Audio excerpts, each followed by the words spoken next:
Hello, and welcome to Dungeons and Magi, where we open our handbooks, open our minds, and more importantly, we roll the damn dice. As always, I'm your GM Cade, or you may call me the Viking GM. Don't really have any announcements, so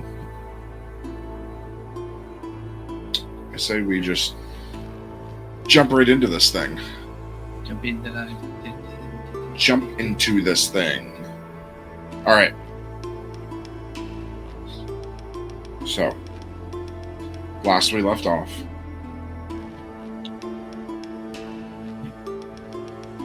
the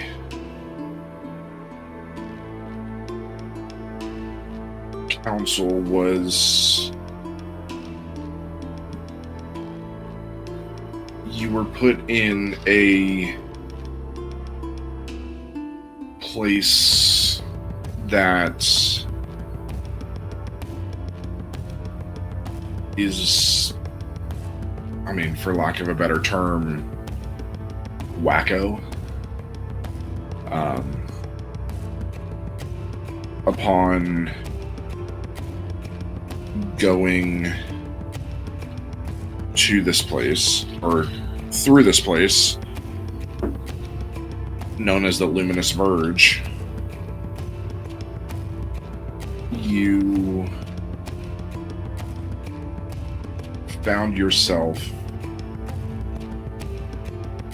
in basically a kingdom of mirrors. And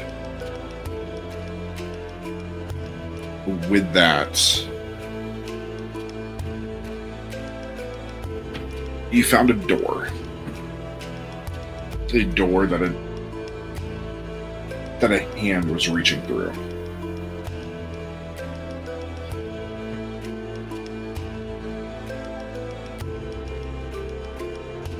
So, this hand reaching through, telling you to come through the door, you all made your way through the door, and you found yourself in this strange place. Maybe a bank, something of the sort. And upon talking to one of the people behind the desk, assuming a teller, they had you sign in before they realized who was with you. Upon getting the manager, they brought you to a VIP room where a book was retrieved and handed to Beatrice. I'm still fucking pissed about this. Upon reading the book, a vision ensued for everyone. A vision of the universe being created. And the person creating that universe, that person creating Elyndor,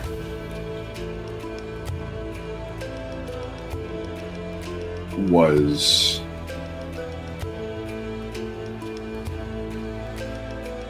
Beatrice, but under the name Elyndra. Elyndra, the goddess of creation, basically. The goddess of light. The goddess who came before all gods. It was revealed that in the fear of death. Not of your death, but that if you would die, Elyndor would die with you. So you put yourself into a never-ending cycle of life as a mortal. Upon taking some time to reflect and accept yourself as Elyndra, a transformation happened. You became an ethereal being, the look that the elves were modeled after, them being the first creatures ever created. And upon leaving said place and catching back up, of course, with Kale, you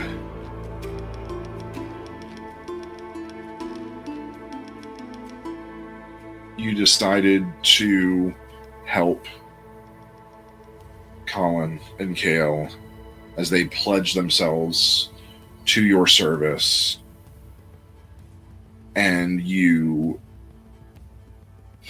began to retrieve their souls.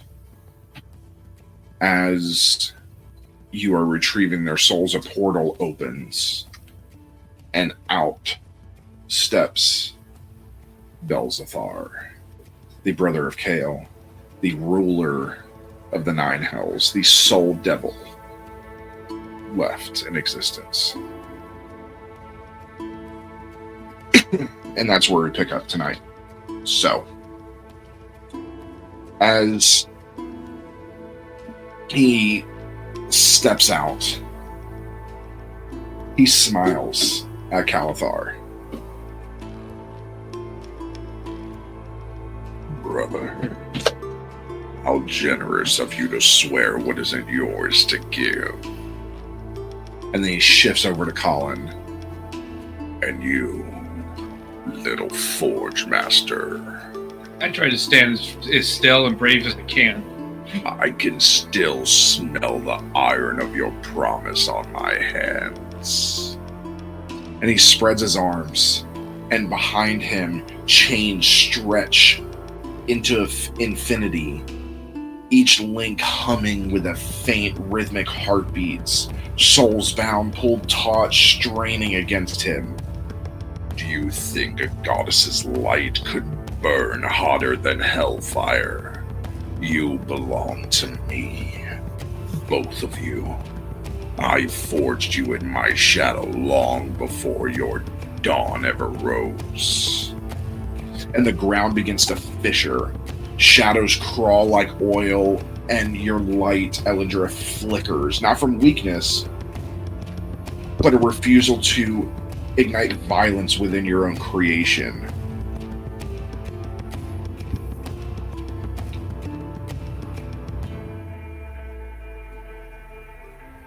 How sassy can I be?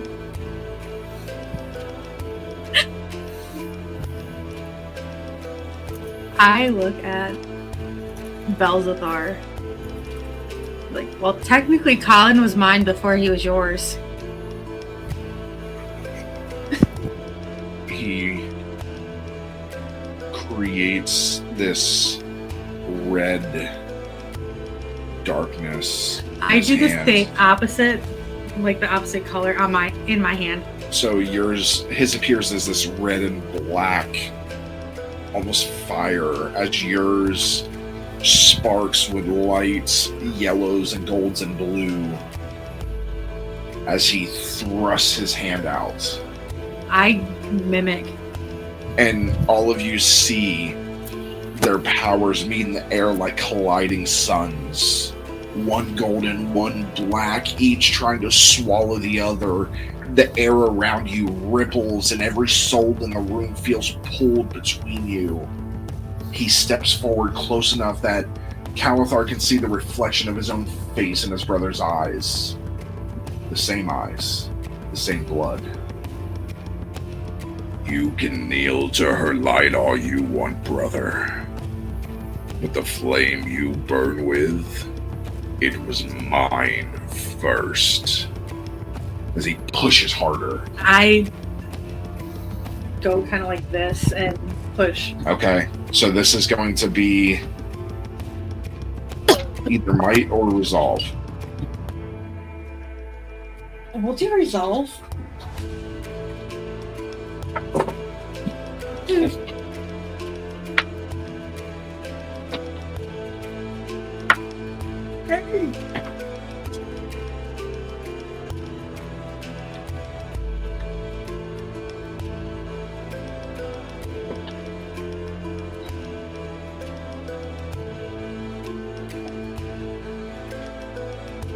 Okay.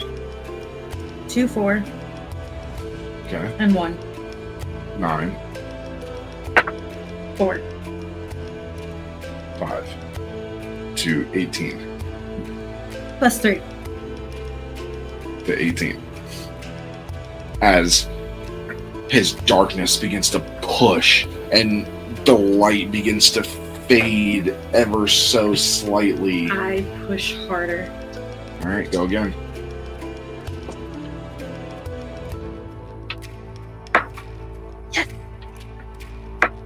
Fuck. Fuck.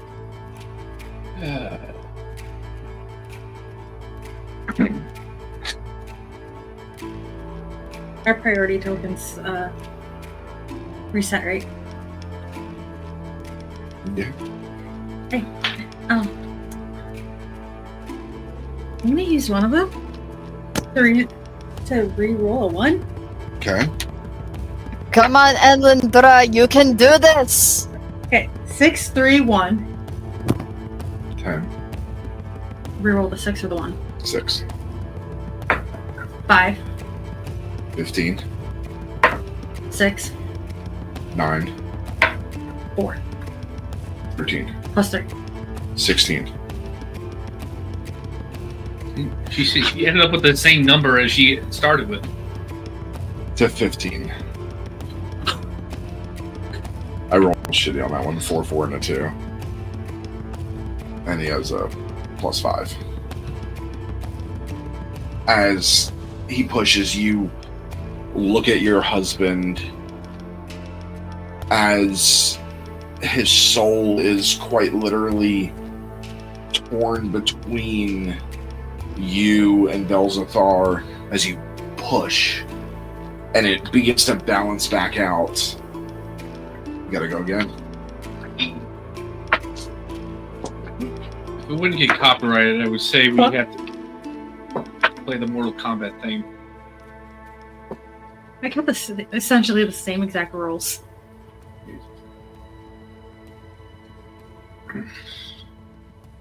Okay. 6, 1, and 3. 10, Rerolling the 6. 5. 15, Rerolling the 1. 6. 9, 4. 13, Plus 3. 16. 16. Again. Again.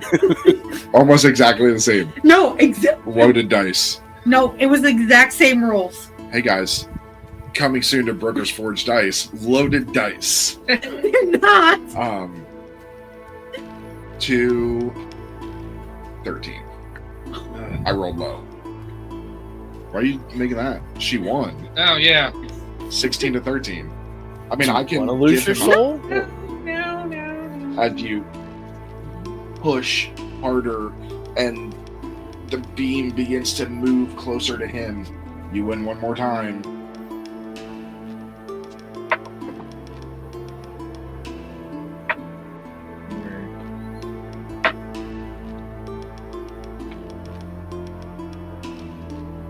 $17.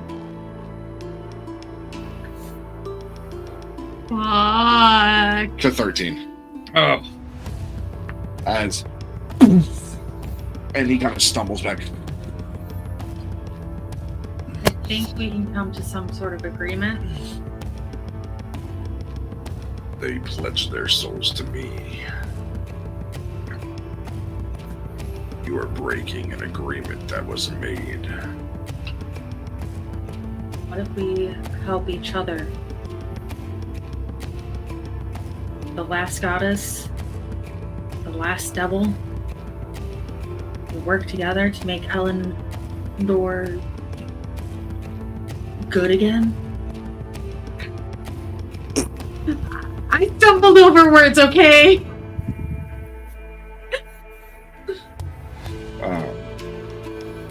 Little red hats or something. I was just thinking that.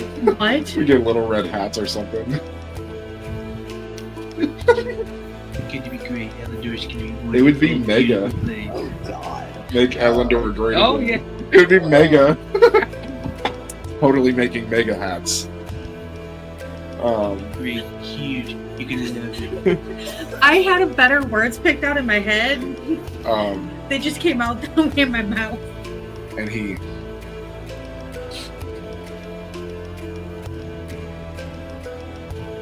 I thought there was something different here. I like smelling myself.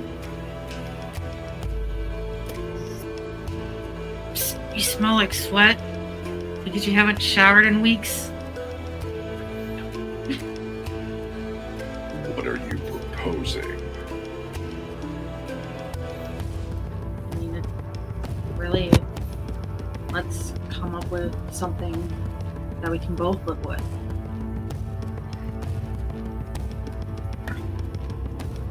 I mean,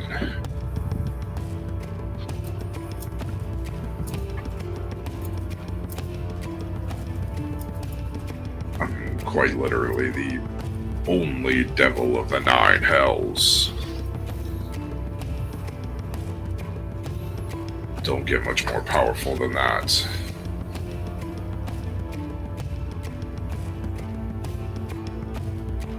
But what if there could be more devils?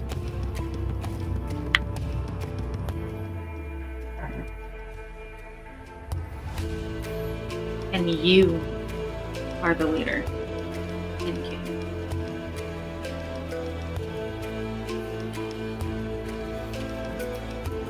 I'll tell you what. Make me a god, and they can have their souls.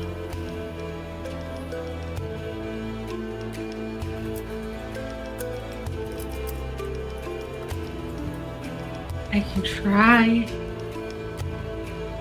I'm still kind of trying to unlock all the power.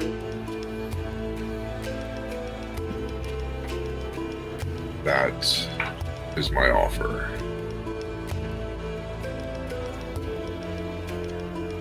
And you won't go to the other side to help them?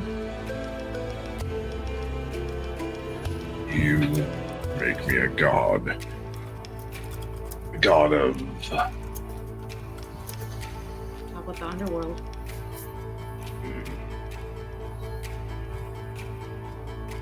Can I reshape the underworld? Yeah, 9 layers is a little too much. I agree.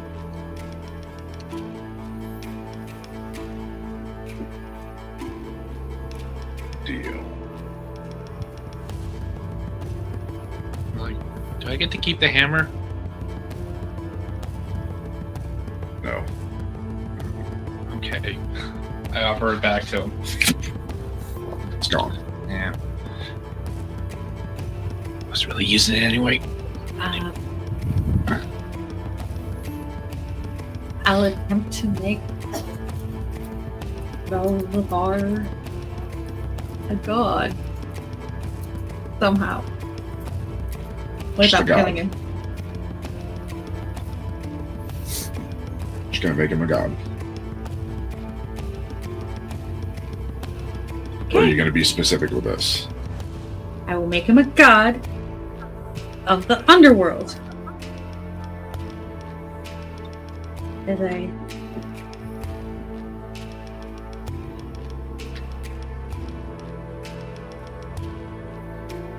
That can be read so many different ways. It's crucial you're specific.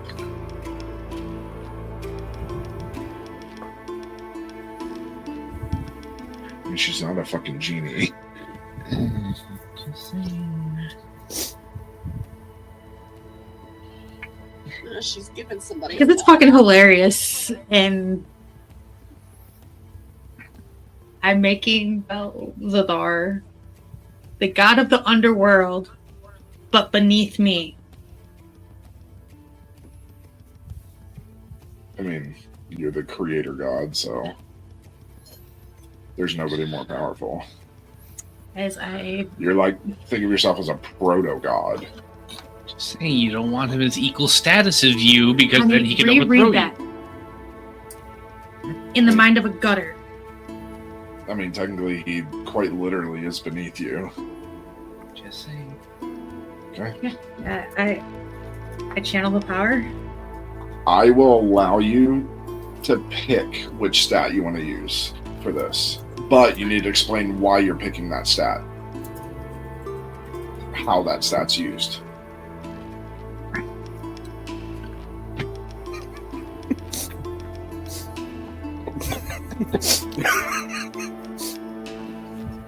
Vitality is a life, right? Probably use vitality. Why? Because I am the creator goddess, so I would think that life would be a little bit easier for me. Okay. Go and roll. 5, 3, 6. 14, 3 17, plus 4. 21. So this was a very hard target number. So the highest it can go, which was 18. So you reach out and you begin to summon some power you're not sure where it is. And as you reach out, the room fills with light, blinding light. Nobody can see. You can hear.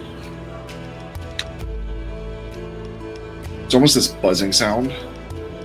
It's quite literally, and you've never heard this, but you've read about it. It's molecules buzzing so fast, they're moving so fast that they make a sound almost like a bee. It's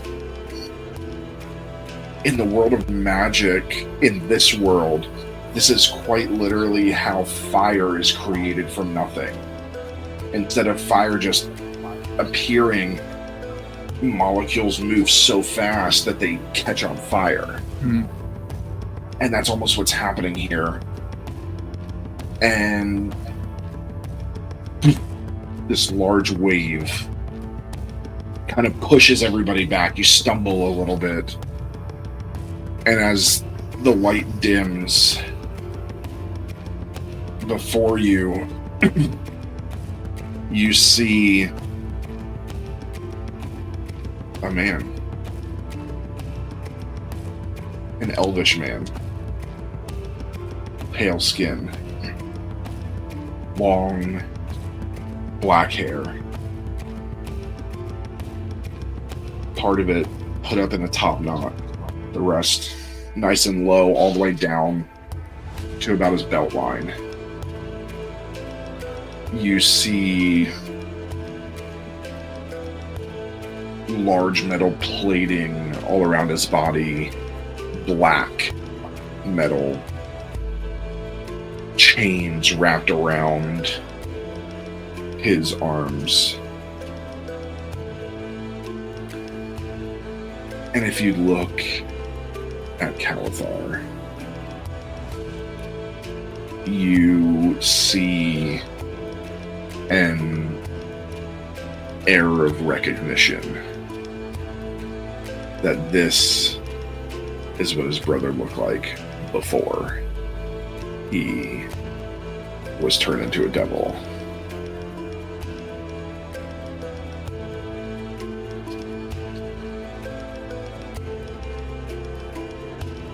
I'm just looking up at Belle, looking down at my hands, and just going like this, up and down. I kind of look at him. I'm like, that look suits you.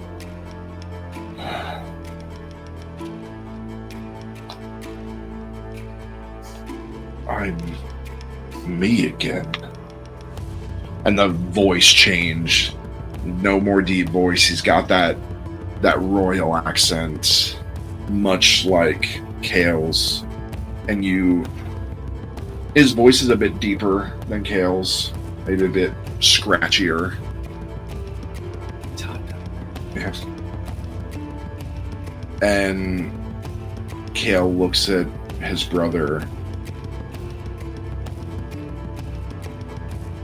Well, Lauren, you're back.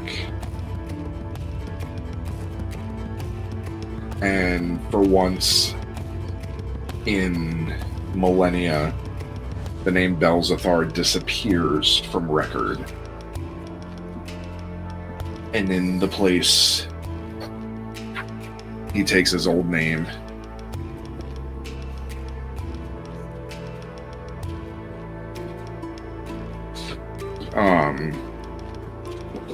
Valoran, which is VAE.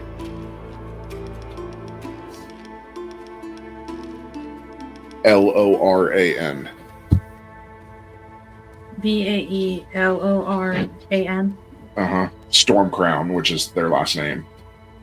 And he Excuse you. He is the first son of the Skyforge, but now he is the god of the underworld.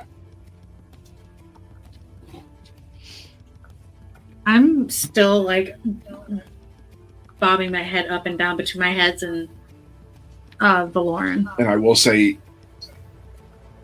he's built bigger than Calathar. And he does look a bit older because he is the older brother. Calathar is the baby brother.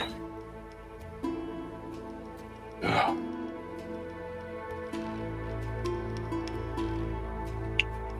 The power I can feel.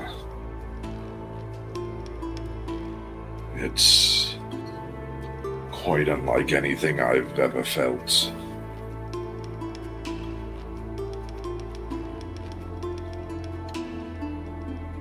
And he looks to you. I'm still bobbing my head up and down like, what the fuck? Thank you for releasing me from that hell. I just plopped down. No problem. I have no idea how the hell I did that. So what will I you make guess the your bells into? instincts are better than you thought they were, huh, Elyndra? I guess.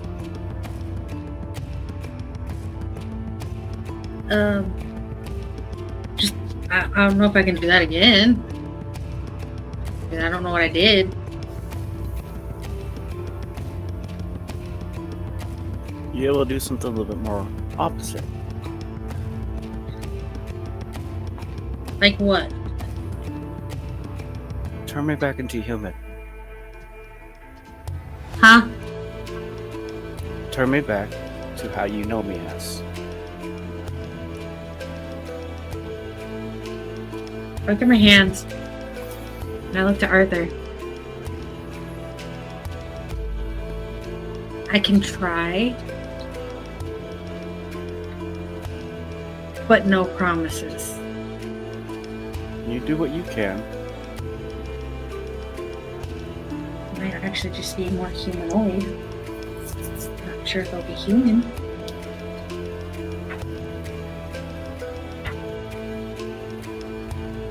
What do I need to roll?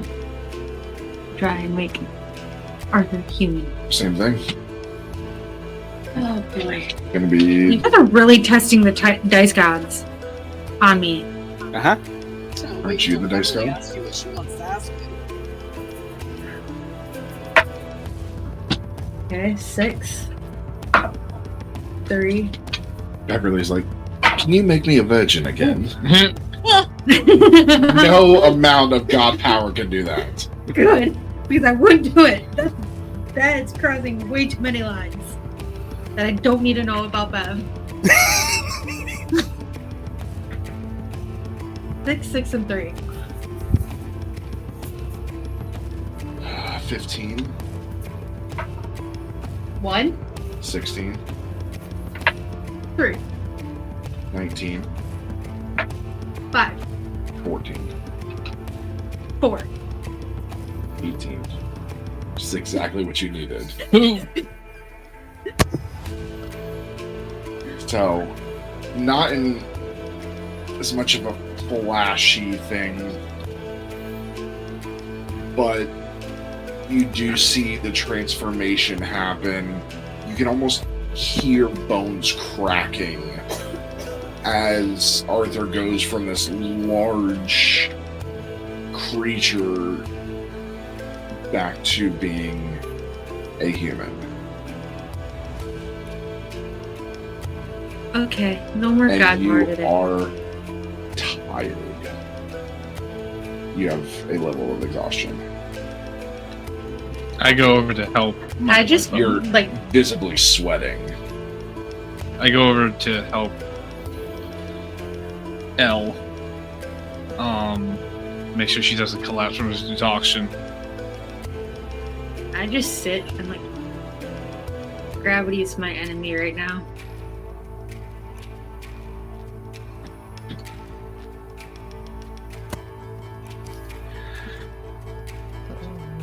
Well, you got what you wanted, Arthur.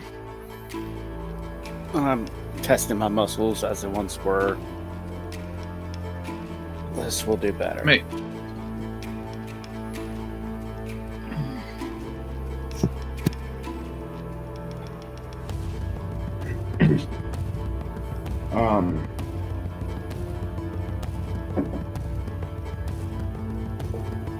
So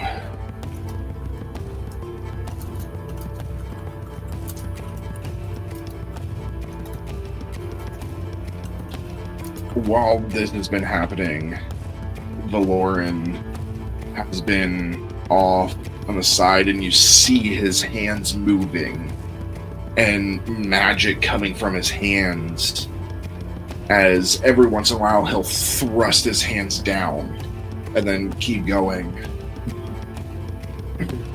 And all of a sudden there's a shift for a second, and you can see there's this magic projection, and you hear music, upbeat, obnoxiously catchy, accompanied by shimmering red light that pulses like a nightclub. A bright sigil appears in mid-air, fiery letters spelling, "Welcome to the new afterlife, under new management." And then Excuse me. he steps into view, and you see a white linen shirt unbuttoned just enough to show his tan chest, designer shades. He's got a cocktail with a tiny umbrella. And it's almost like he doesn't even see you guys there. Hi, I'm a lord, but my friends call me Bells. After millennia of torment and paperwork, I decided it's time for a change. He gestures and the background shifts into a sun-drenched infernal paradise, obsidian beaches, molten pools like jacuzzis, imps in waiter uniforms carrying margaritas, and a bar called the Eternal Flame. Welcome to the afterlife, where eternity is what you make it. Whether you're here to relax, reflect, or suffer poetic retribution for your mortal sins, we've got a package for everyone. And a jingle kicks in, absurdly cheery, faint of a choir of tortured souls harmonizing in the background. And it says, 2 tiers, 1 forever. The afterlife awaits you. Jet straight to paradise, or don't. Either way, we'll see you soon. And he leans towards some, like, invisible camera. We're calling it selective damnation. It's more inclusive. You burn if you deserve it. 10 if you don't. And the vision disappears, and he's just standing there. Well, that was difficult, but I think people are going to like the new afterlife. There's one soul, I hope that won't. Well, your souls are yours. I have a club to run. And he disappears. Well, how much am I going to regret doing that? Well, probably a lot. He's probably going to grant favors and things like that. Probably. We'll hear about the aftermath later. Okay. I don't think he's going to destroy the world or anything, but this is the first time he's been free in over 1,000 years. Was he always something of a party guy? Oh, yes. I look to L. So you basically gave the former devil of the 9 hells the internal party pass. Okay. It was either that, which I didn't realize what he was going to do,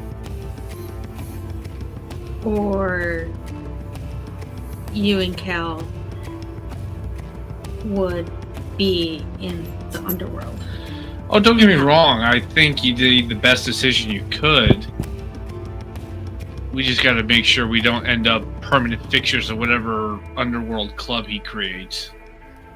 That's gone a lot worse. Yeah. I mean, to be fair, he'll probably ask us to visit sometime. As long as I have lots and lots of coffee. I'm still sitting on the ground. As long as we don't have to be dead to do it.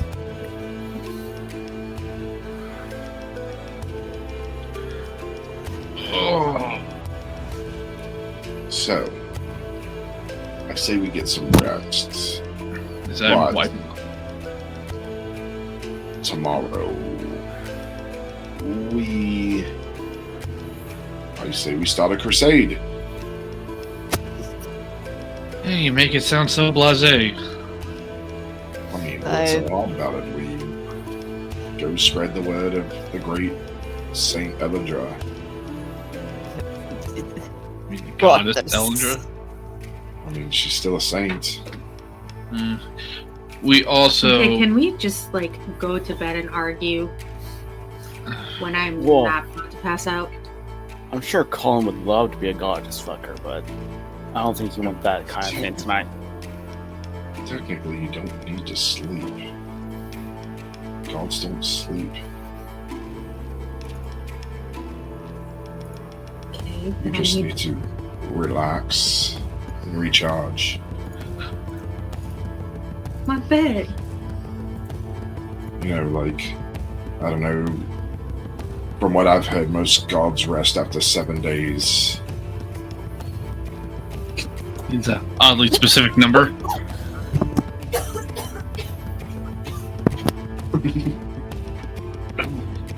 I just slowly get up. Like, okay, Gravity, don't argue with me. I help you. As I just walk out. I follow behind you. Uh, But before I go, I turn and I go to V, and I say we should also think about going over some ideas for defenses for the city and kingdom. All you hear is no, We'll be. no, no. I gesture to you later. I rub my temples and it's just like, okay, I'm going to bed. This has been a lot. Okay. So, everyone heads off to their rooms in the keep. Have a full night's rest. That is level of exhaustion. Yes.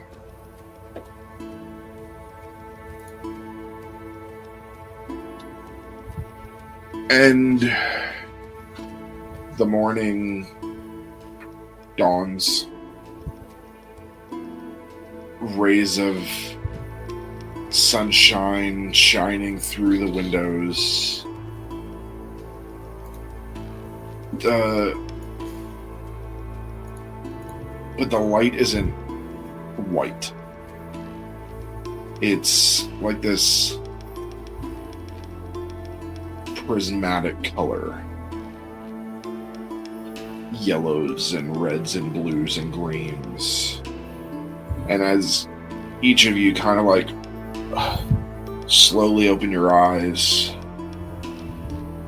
you see a kaleidoscope of colors dancing around as you look toward the window in each of your rooms, and you see stained glass with the image of Elyndra. But you also hear the sound of a massive crowd. I curl into Colin and hide my face and it's like, fuck! I just gotta. I have to Swear bucket. Only in public. I know, dear. You don't want to get up and address your adoring worshippers, but you're gonna have to. And you're talking to her, and then you don't even realize it, and you look up and you see the real reason she says fuck, and you see the stained glass window. Oh. When did those get put in? That, and also, fuck the crowd. Honey, They're asking the most introverted person ever prefers plants over people to talk to people. well, you're the goddess. And if our plan to defeat the Titans is going to work, we're going to need to recruit people to wage a war against them. And you're our spokesperson, for better or for worse. I think you'll be fine. You've already proven that you can be a great, wise ruler. You just When? got my soul back. Yeah, that's because I was smart and said, what do you want? Exactly. And I won a power battle, Yeah. not a verbal battle. Because you didn't need to. You Honey, who stumbles over their words? You will be fine. This is our new reality. Yeah, my new reality includes staying in this bed. I get. Yes. It's Calathar. We're getting up, Cal. You're getting up. I'm staying right here. No, there is quite a crowd outside. I can hear him. About 3,000. We don't need a number, Cal. More than actually live in this. Okay, we get it. So I'm not sure whether I that's just from. roll onto my stomach, put my face in my pillow, and scream. Kind of glare at the door. You know, I can do the talking. I can be the voice of the goddess. I go over to where my wife is trying to do her best impression of a hedgehog. Honey, you need to make a holy decree and bestow upon Cal, Herald of the Goddess. You are saying some very big words. Okay, I'm going to simplify this. I rip the blanket off of her. And I'm up. Try and manhandle her to the door. Where Are you Cal. gonna make sure she's dressed first? Why are you asking me? I opened the door. Whoa. What, are you dressed? Oh, fucking Vexalia moments. Yep. I throw a robe over her. Okay, honey, make Cal your herald. Say the words. I slammed the door in Cal's face. Maybe next time check if I'm dressed. Or maybe next time just say what I need you to say so that way you can my say ass, get out, I'm getting dressed. As I pull Cal into the door, open it, push him out. Is he and dressed? close the door. I'm in pajamas. Everyone needs to be in the. What, you have something against my polka dot pajamas? And my fleet cap? As you hear That's close. the lock turn. Okay. Well, I'm sorry, Cal. I was just gonna have her to simply declare you the herald, and then we could have taken care of this. But somebody has to make things twice as complicated simply to be stubborn. Well, all of you need to be out there. So, make sure you get dressed and she gets dressed. I'm going to wake the others. Okay. And he leaves and he goes to Arthur's door. I'm guessing this is Cal from the ruckus I just heard. Yes, there is a large crowd outside and we need to make an appearance. Do we have someone to make me new clothes? I'm sure we can find something, but where you're best, I will have somebody come by. Sounds great. And he leaves and goes to Bev's room. I pop just my head out. I'm assuming V is in there too. Thought I am. We have a large crowd gathered outside. Everyone get dressed in your best and meet me at the front doors of the keep. Okay. We'll be right out. And he just turns and walks away. And he's already wearing this very regal outfit. He does have his crown on his head. He wears it back and tilted to the side, so it's on quite literally on the crown of his head.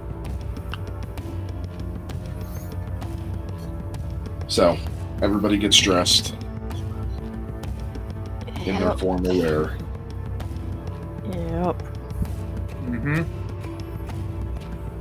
And Calathar kind of gives everybody a once-over, making sure that everybody is dressed to the nines, that the goddess is in goddess robes. And there are like handmaids there, kind of adjusting stuff on each of you, making sure everything's perfect. Because this is the first thing that everybody's going to see showing that the gods aren't dead. Am I wearing a dress? You're wearing robes. Long robes. Like what you were when you changed. Just a little more elegant. More, I think, like scholarly, like scribey, almost. And then he takes out this large box and opens it and gives everyone a pin, and it's the symbol of Elyndra. Do we still have our little runes that we wear? Yes. But he takes and puts the pin on everybody except for you. And everybody gets this pin to pin wherever you want, but it should be visible as he pins his above his chest. So, I'm not sure where all these people came from, because this is more people than live in the city right now, but from what I can gather, rumors have spread about Elyndra. So, That was extremely fast. yes. Well, when the rumor of a goddess being alive after hundreds of years of there being no gods, it will spread like wildfire. So, if Elyndra will permit me to speak on her behalf, I will make the speech. Probably the best, because it's either going to come out as a accidental cuss words, stumbling over making words, or stuttering. No. Then everybody stand behind me and look important. Elyndra, you will stand at my side. So, are we ready? As ready as No, we but can let's be. do it. Sure, why not? And the doors open, the lights kind of glaring in, and you see a sea of people. Every race, every color that you can imagine is there. Little children on their father's shoulders cheering, waving to you, waving to all of you as Kalthar walks out and raises his hand to wave at the people. I force a smile as like my face is just pale white. And he stands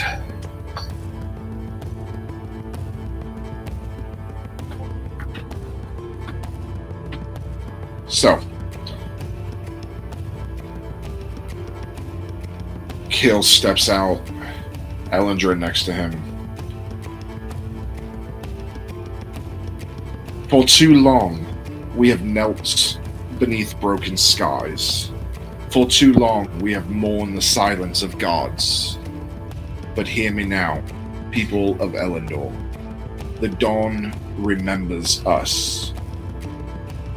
Lightning begins to curl around his fingers. When the world shattered, we thought the light was lost. But the light did not die. She hid within us. She became memory, mercy, blame. And today, she rises again. The Dawn Mother has returned. Not as a distant sun, but as the warmth that lives in every heart that still dares to hope. She watched us fall, not to abandon us, but to give us the strength to stand on our own. She feared that if she died, Elyndor would perish with her. So she bore our pain through lifetimes, uncounted, walking among us as mortal, to remind us that divinity is not a crown, it is a choice. We are the children of her dawn. We are the hands that rebuild, the hearts that burn, and the voices that refuse the dark. Into every god, titan, or shadow that would see us broken again, hear me now. We are not waiting for the light. We are the light. You begin to hear thunder. By her name, I swear this kingdom will rise again. Not built on fear, not ruled by silence, but forged in compassion, in courage, in truth. Let this be the new beginning. Let this be the age of dawn. And he takes his blade and thrusts it in the air, and the clouds split. Golden light pierces through, and everybody falls to their knees. Rise, Elyndor! The morning has come. And cheers erupt, and you hear Elyndra's name being chanted. Little children cheering. There's people crying. You can actually see off in the sides there are what look to have been clerics that are bawling their eyes out as they look up at this beam of light, almost like they're drinking it in.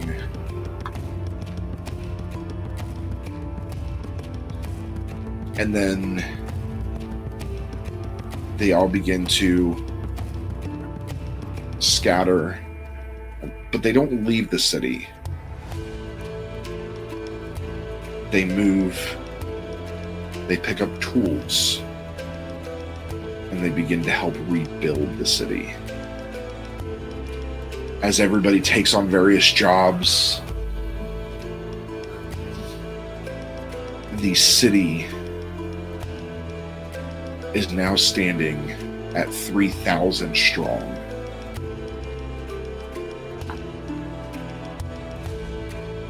It was nothing before. You had 300. Oh, I was just thinking out loud.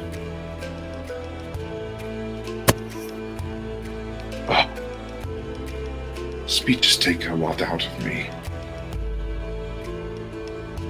Better than I would have done. Yes, I wrote a bit. Quite a few times in that speech. I don't think that would have conveyed the same message or strength. Do we have enough stores to throw a celebration feast? Well, we could. You know what? Let's do it.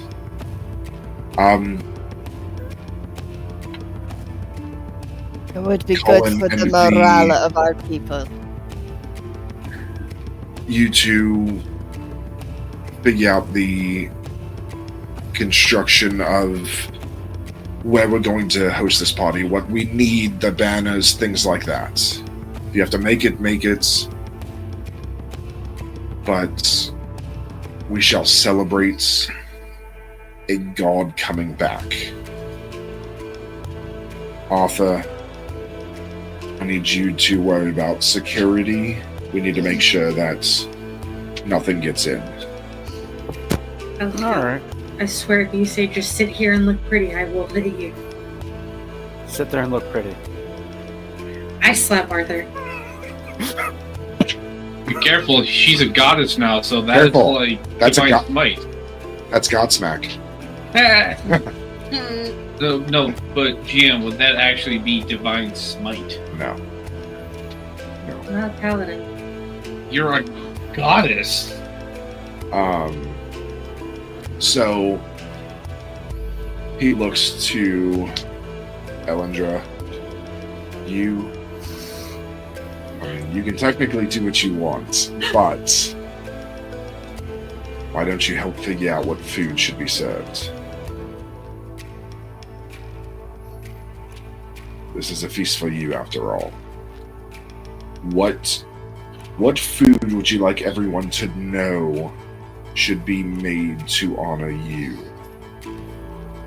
That's what you must think about and relay it to the cooks. So no pressure. I will start with the invitations. And me? You. I totally forgot I didn't tell you to do anything. I just pull Bev to me. He's like, No. she's helping me. This is somebody that can spread the word very quickly. Use your sources and your contacts. Let them know that there will be a feast tonight, just before sunset. Will do. So that's like 3 hours. That's like 3 hours. As you command. Huh? As you wish. Have fun going. I assume we have offices here. Or like, Ish. I go to mine and I'm like, okay, what do I want people to eat to think of me? As I start scribbling things, like, no. B and I are in my workshop with markers, making the banners. Like the fucking prom banners. Hey, you're the one who put us in charge of the booster club, okay?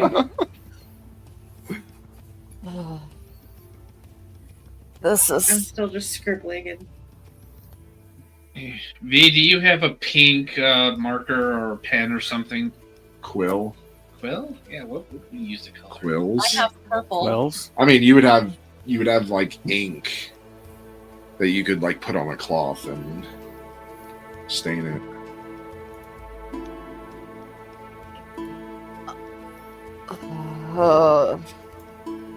I mean, it would benefit us to have Elyndor's symbol on these. Mm-hmm. Wait. What is her symbol? I don't know, what is it? Kanan. Giant middle finger? I told you what it was last session.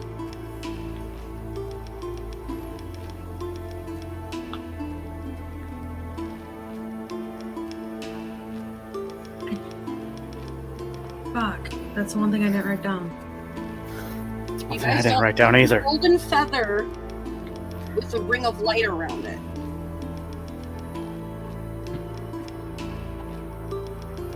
And a rising sun.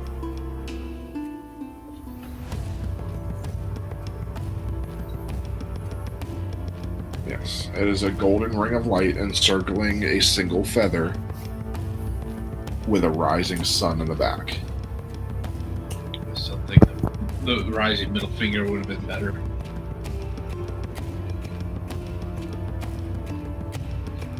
Middle finger on all our banners as we go into battle. Yeah, that's how we salute each So. other and say hello, is just flip each other off. Yeah. So as time progresses, meals are made.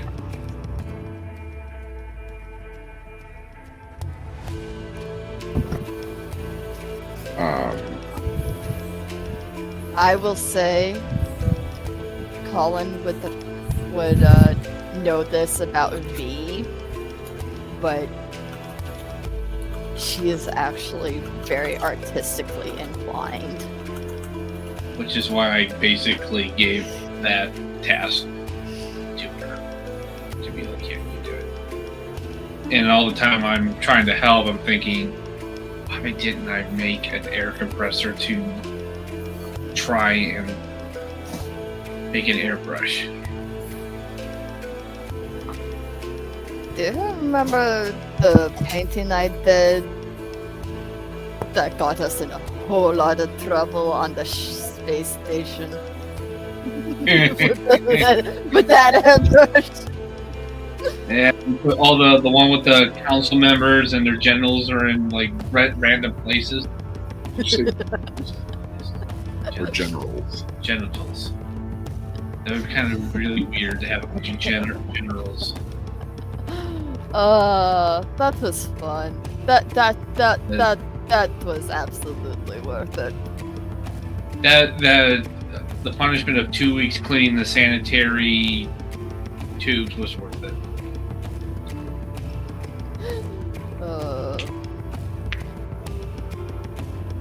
As we're kind of finishing up everything, I kind of serious talk. After the festivities, if we're going to be launching this little offensive against the Titans and their followers, we need to secure this city. We're getting more people, so we need to have a secure base for planning, housing troops, just making sure everyone's safe. You do realize that is Arthur's job. Yeah. He is our captain of the guard. But it's up to us to build the fortifications. Yes, we need the walls built. We need ramparts. We need towers, as well as a whole bunch of shite. I have an idea. We can run it by him, but it's very defensible. It's intricate, so it's not just simply throw up a high wall and call it a day. But it'll work. I think it will.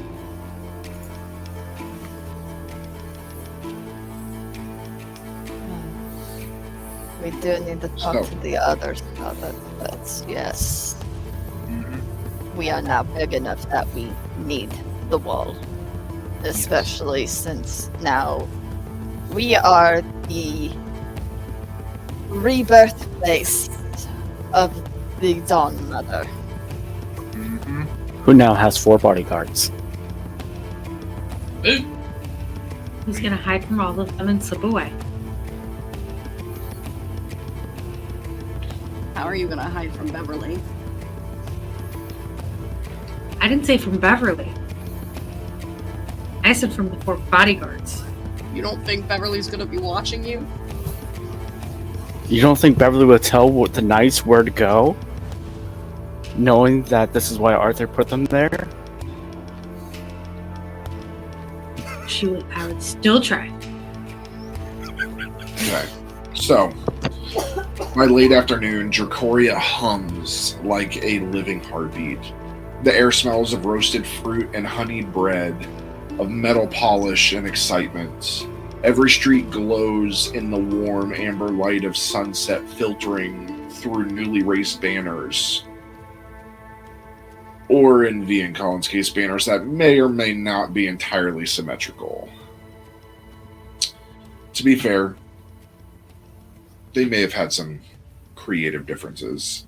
But, so one side of the square is a masterpiece of elegance. Silk and gold and white drapes catching the wind. Symbols of the Dawn Mother stitched in perfect feather detail. And Colin's side, a chaotic collage of gears, glass, and metallic pennants that spin, whistle, and shoot tiny bursts of light whenever someone claps. Children are already clapping non-stop. The sound echoes through the courtyard like an artillery salute. Arthur has turned the entire security operation into a military exercise. Every guard is polished, positioned, and possibly terrified. He's pacing the perimeter with his helm tucked under one arm, barking the occasional "stay sharp" to a baker or a musician just to keep them on edge. Bev is everywhere at once, whispering into ears, darting through alleys, making sure the right nobles, guildmasters, and rumor mongers are in attendance. By the time the feast begins, the crowd has tripled, and no one is entirely sure if it was planned or sorcery. Then there's Elyndra. the Dawn Mother, radiant yet humble, insisted on designing the meal herself to honor life in all its flavors. She failed to mention, and what the chefs failed to mention, was that divine cuisine has side effects. When the feast is unveiled, every dish gleams faintly as though kissed by sunrise. Bread still steaming as if just baked. Fruits that shimmer with dew no matter how long they've sat. Wines that pour like liquid gold. One bite brings back memories, real ones, of the first time someone tasted joy. A soldier tastes the stew and bursts into tears. A child eats a sugared blossom and starts laughing uncontrollably. An old woman bites into a slice of celestial pear and suddenly remembers her wedding day. The food itself seems alive with light, and every flavor hums like a note in a song only Elyndor could have written. As the sun begins to dip, Calathar stands at the head of the long table, his armor glowing in the dying light. Beside him, Elyndra's halo gleams faintly, not as a crown, but as warmth reflected in every candle and every smiling face.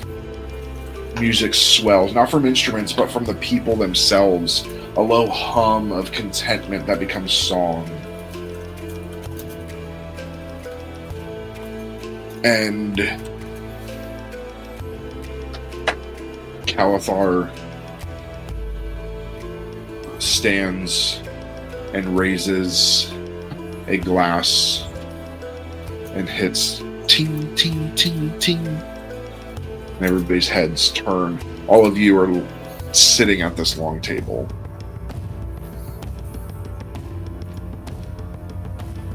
I know I gave a speech early in the day, but I think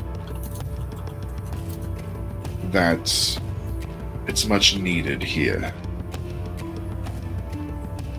We are here to celebrate the return of Elyndra, the Dawn Mother, the goddess that gave us life. Growing up as an elf, we were told that we were created in the direct image of the Dawn Mother. And whether that gives some type of ego is something entirely different, but there is almost a need to be better if we are truly the mirrored reflection of the Dawn Mother. Bless you, Dawn Mother. Pretty sure it's the other way around, but if we are truly the reflection, the direct image of the Dawn Mother, then we as elves would be held to a higher standard. But here, in this place, in Dracoria, we are all a reflection of the Dawn Mother. We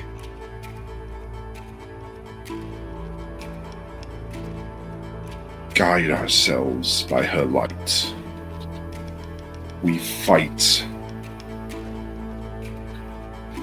for Elyndra to be seen and heard throughout the lands, throughout all of Elyndor. So, I sit here to tell you that Dracoria is going to begin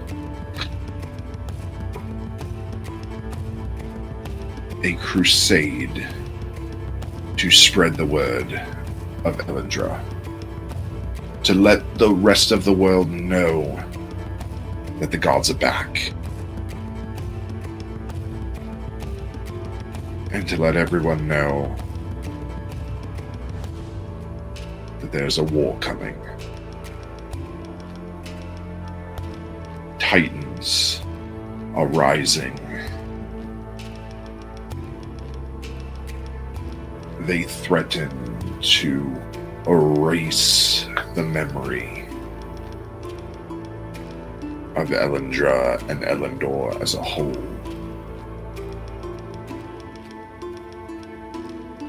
But we will not stand for that.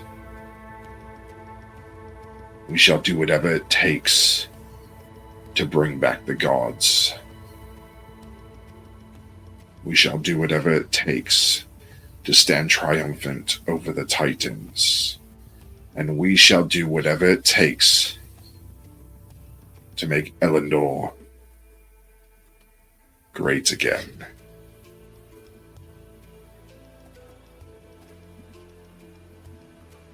For Elyndra and for Elyndor. For Elyndor. I looked up my card. As everybody raises their glasses, for Elyndor, for Elyndra. And they all take a big swig.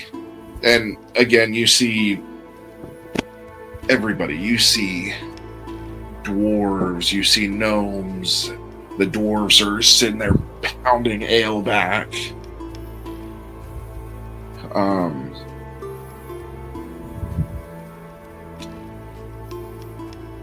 And you, Elyndra, I need you to make an aptitude check, please. This is a past memory. 1, 5, 4, 10, 4. 6. I'm going to re-roll my last 4.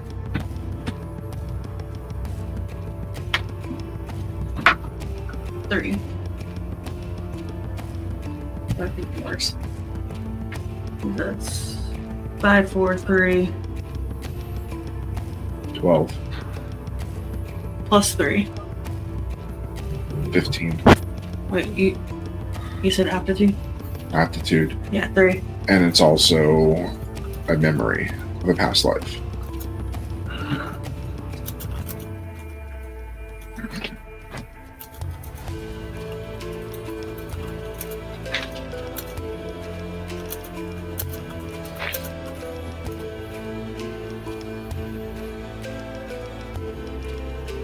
Is aptitude a skill?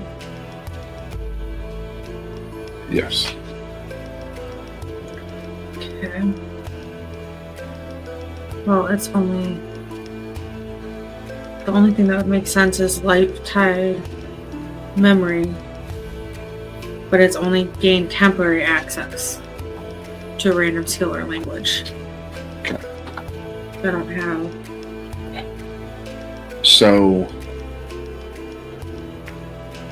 as you're kind of peering around, as everybody's having fun and eating and whatnot, back in the back corner of the courtyard, you see a figure in a hooded robe. You can't see them completely, but there's something that gives you an air of recognition before they dart off and begin to walk away. Fast-paced.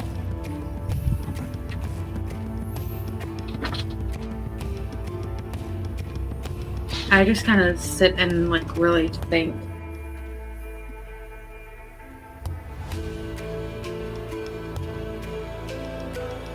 But like not being obvious about it.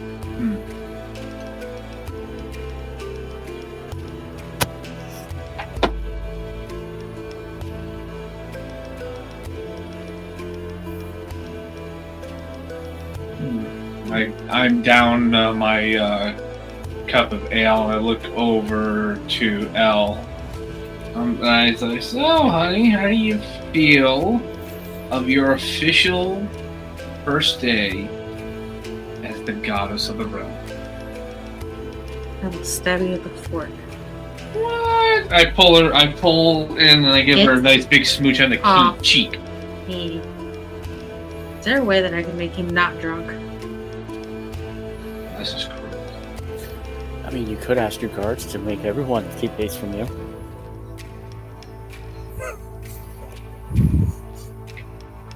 I'm just sitting there, just. I'm. You know what? I'm going to tap and see if it'll work. Colin's mead. And change his cup to water. Make.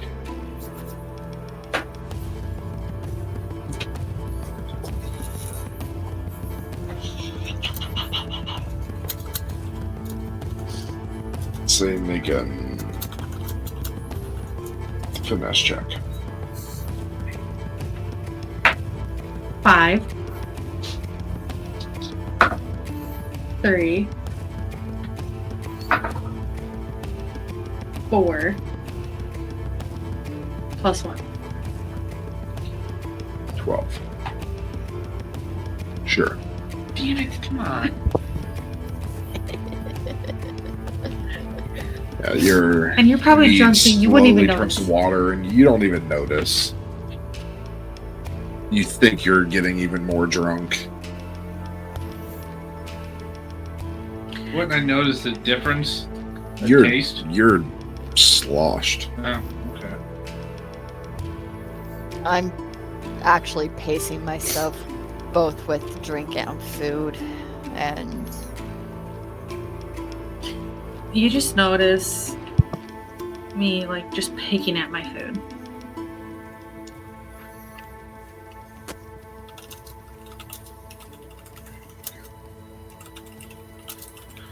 see, I will. seeing everyone Arthur, around. make me an aptitude check.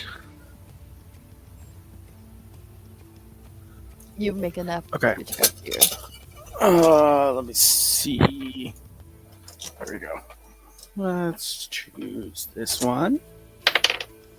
2. Okay, we're going with you then. 2. Okay, fuckers. 2. Plus 1. That's 7. I'm sorry. What was it? 2, 2, 2, 1. 4. 2, 2, 2. So 6 plus 1 is 7. Mm-hmm. I don't know what's with my dice. Reroll.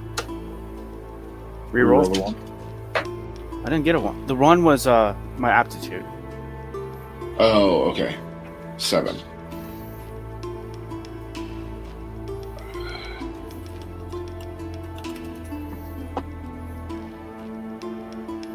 Okay.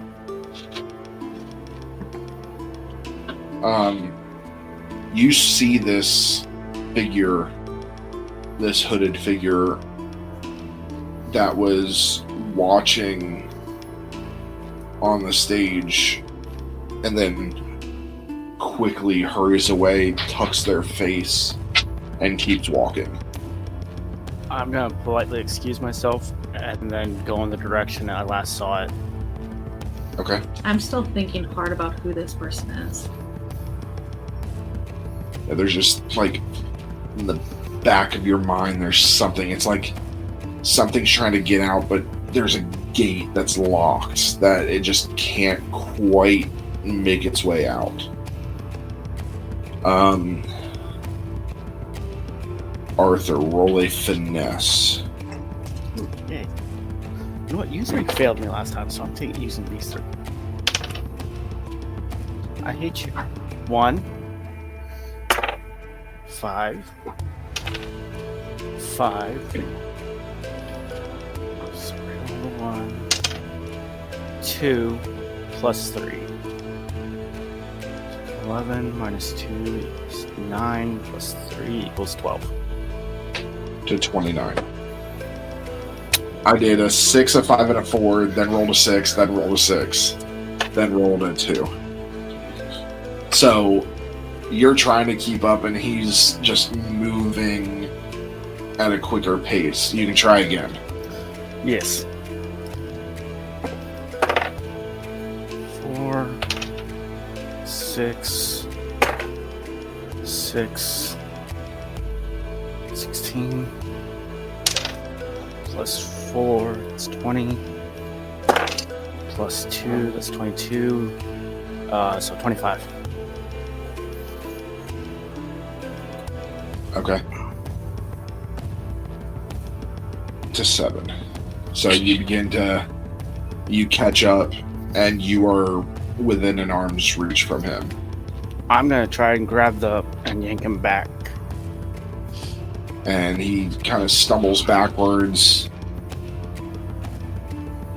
I'm gonna remove the hood to see who it is. With You a see- hand on a gun.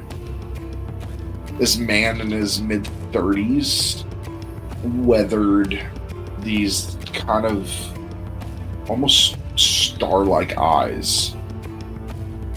His hair is muted ash gray. He's wearing traveler's leathers, this long worn cloak, embroidered with constellations that you really have to kind of look to see. He has a small lantern on his hip that is lit. But instead of an orange flame, it's a pale blue flame. I'm gonna look and go, I need you to name yourself and what you're doing here. My name is Orin Vale. I'm here for the festivities. Then why run from me? I wasn't running. I finished my food and I was making my leave. You seem a lot more than just trying to make a leave, though.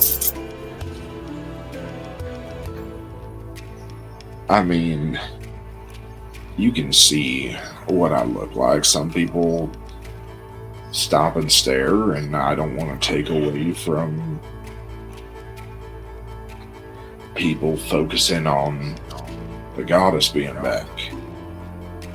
Trust me, they're gonna focus on her over what you look like. I'll make my leave now if you don't mind. Where did you come from? I at least need to know this.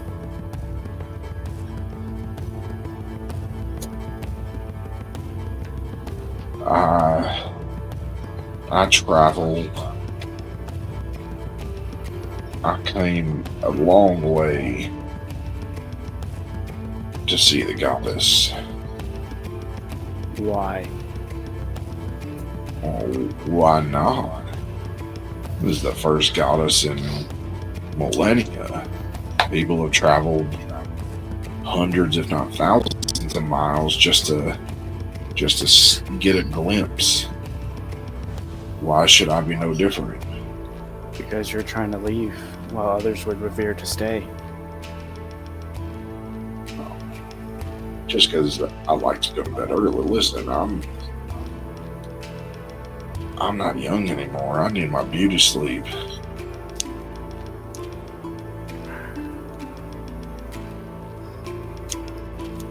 Well, let him go and go. Just don't cause problems that I will have to clean up. And he flicks his hood up and walks away. I'm gonna go and I'm gonna tap both on Elyndra's shoulder and Cal's shoulder and motion them to come a little away from the crowd. Okay. I follow. Arthur, I would say that you could see that I'm visibly distracted. So we had a guest come and go. Is he the one that was on the hood? Yes, and he had an interesting set of things. Orenvale, does this name ring a bell? I've never heard of someone with that name. What about... It looks like he has stars, maybe constellations? I feel like I know something, but it's like stuck. You said he had stars in his eyes. Yeah, it's... First, he was being looked suspicious, trying to leave real quickly, like, as soon as I spotted him. So I chased him, that's why I excused myself. I do apologize if that made some unnecessary backlash.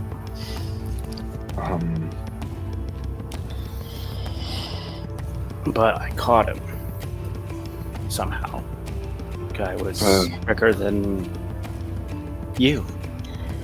Perhaps you should go catch him again. Alright. He said he's gonna sleep, so I'll check around the inn and stuff. If this is who I think it is, then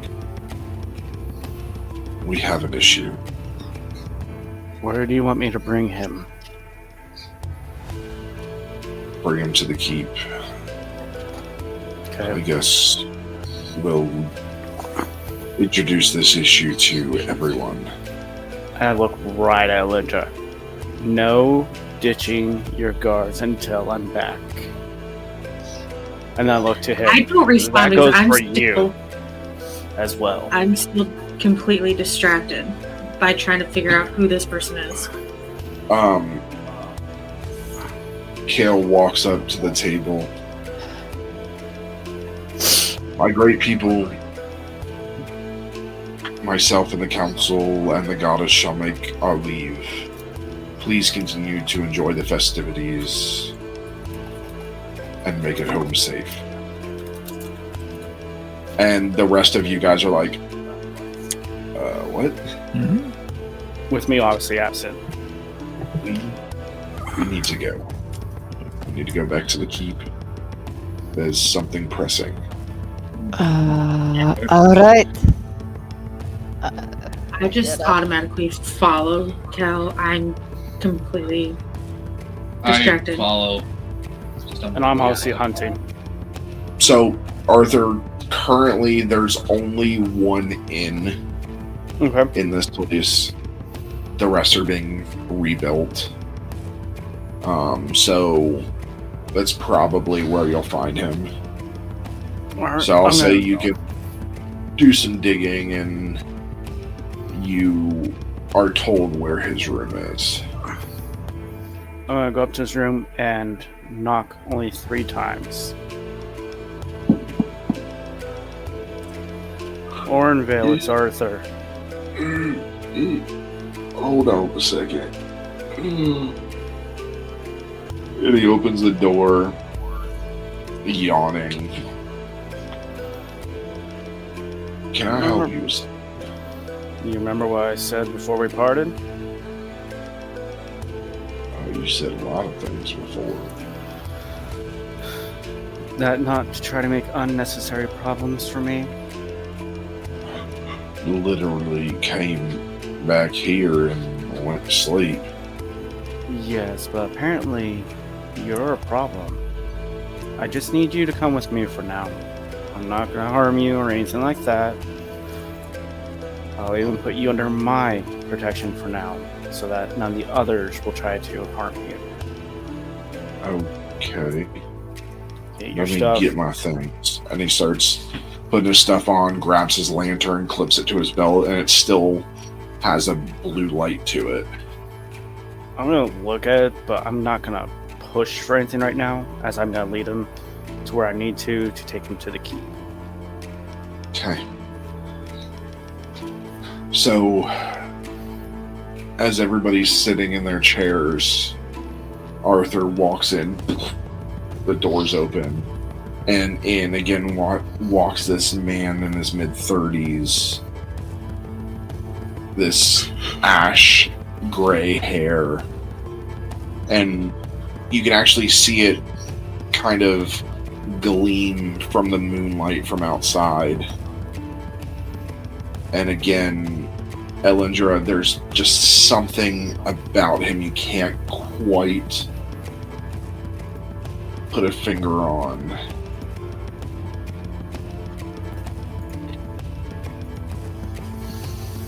I'm just staring right at him. Instead of taking my seat, I have stayed near him as to show that I would keep my promise that he'd be under my protection. And I will say this is pretty visible to everybody. The lantern, when he walked in, had this blue flame, and as he entered, it changed to gold. The flame changed to gold.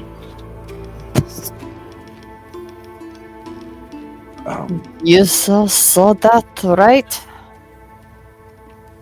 I nod. What am I doing here? Am I supposed to, like, bow or something? Like, get down on one knee and... For now, I don't think that would be necessary. Maybe show your respects to the goddess. kill. I'm just staring right at Orga, like, how the fuck do I know you? Not saying that out loud. Kale looks and motions for him to step closer.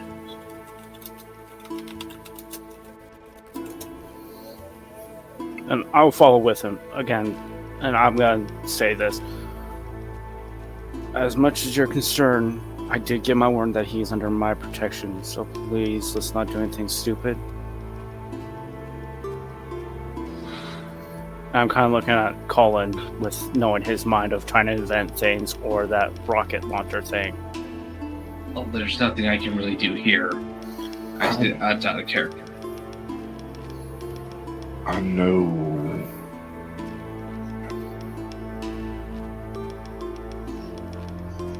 who you are.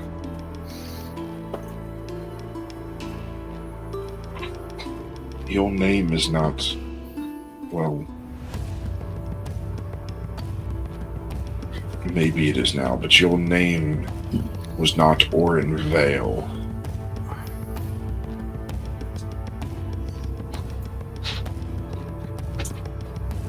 And he pulls out a book, and it's got a drawing. And it looks enough like this guy, as he just shows the drawing to each of you. Your name is Callion, the Veiled Star. How do you spell that? Kaelion.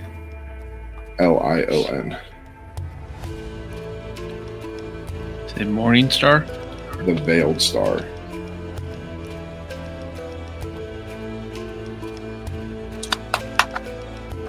Callion, the Veiled Star.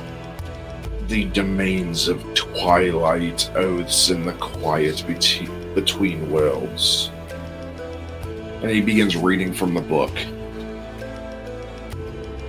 Callion was the god who ruled the boundary between life and death. The last light seen before night, and the first shadow before dawn. Where Elyndor was beginning, he was balance.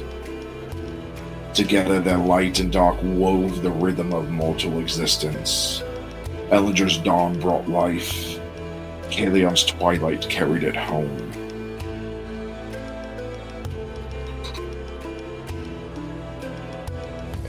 And he kind of like double takes.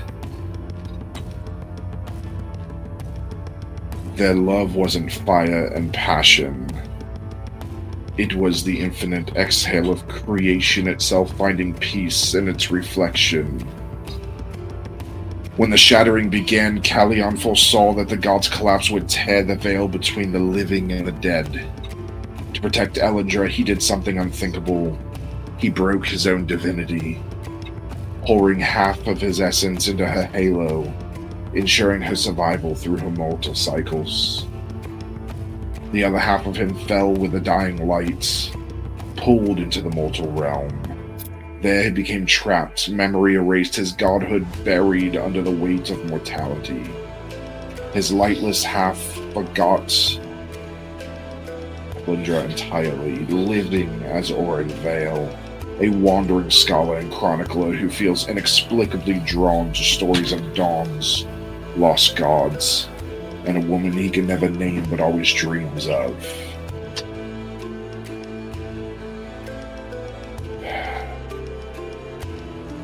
Huh? According to this man was your godly husband. Uh-huh. And that's where we're going to take a break. So, we will be right back. Please don't go anywhere. And we're back. Okay. So after this reveal, Oren Vale stands before all of you confused, seemingly not remembering anything. But for you, Elyndra, that gate is opened and it clicks. I look to Colin. I give him a kiss on the cheek. Thank you. Remember, I love you. What are you doing? As I get up and go to Kalion. Well, right now, Oren, but yes. Yeah. Oren Vale. I place my hand on his heart. Just his heart. Kalion, my twilight. What? So, with that, the connection between your divine souls ignites again. The spark of dawn meets the echo of dusk, and the bond you forged before creation remembers itself. It's not an explosion of divine power. It's quiet. The light doesn't blind. It glows softly, warm, and familiar. Oren breathes sharply, eyes flickering with recognition as golden and blue light bleed through his pupils. Every memory comes back at once. Their first sunrise, their last kiss before the shattering, the promise they made to meet again when dawn and twilight touch. But, and here's the cost that keeps this grounded. The mortal part of him doesn't fully vanish. Kalion is back as a half-divine being, still tethered to the world through Oren's humanity. He remembers eternity, but feels it through a mortal heart. It's beautiful, painful, confusing, and he can no longer tell whether his love for you, Elyndra, belongs to a god or a man. And again, when you speak his name, the air stills. Every shadow bends towards you. His breath catches. Light gathers in his chest, spilling upward, tracing the shape of constellations under his skin. His eyes meet yours. For the first time in 1,000 years, the dawn recognizes his dusk.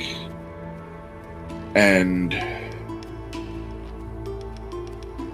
what does this mean for Elyndra? You have two worlds. You have Colin, the mortal flame. Colin represents your humanity, the part of you that chose to stay. He is love that was born in the dark, not knowing it was divine. When you were Beatrice, you were mortal. You laughed, you feared, you bled, you lived. Colin fell in love with that woman, not the goddess behind her. His love is grounding, raw, and fragile, and that's why it matters. Through him, you remember why you hid in the first place. Because the dawn isn't beautiful for being divine. It's beautiful because it touches mortal faces. Colin is the reminder that you are not just a symbol of creation, but part of it.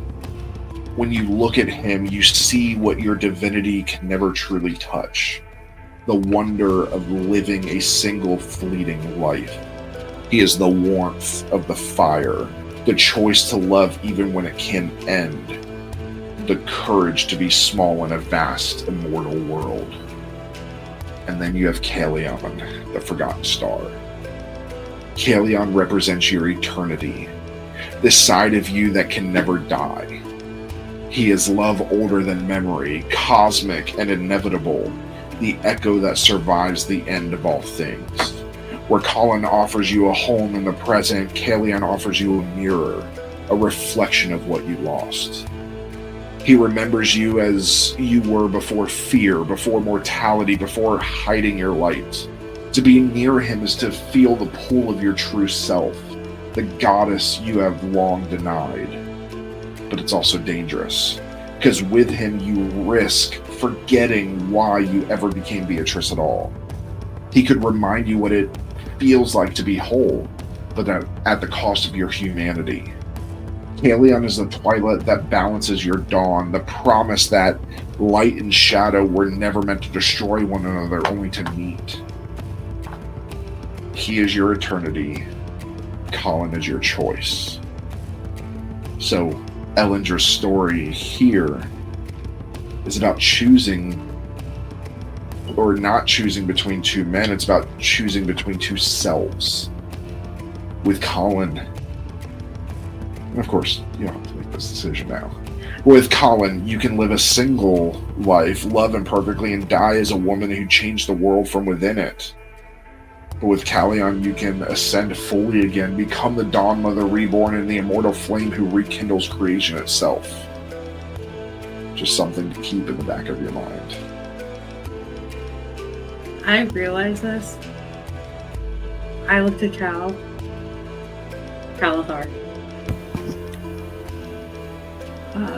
Find him a room, please, and I'm shaking as I leave. I looked at Colin's like, don't follow. And I leave. I just kind of slump in my chair. What the hell did you all slit me in the banquet? Oops. Ruthless. There you go with that word again. Ruthless. Who is that guy?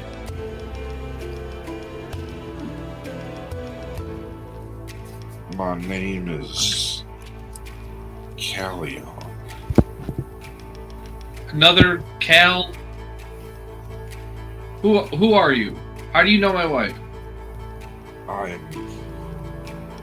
was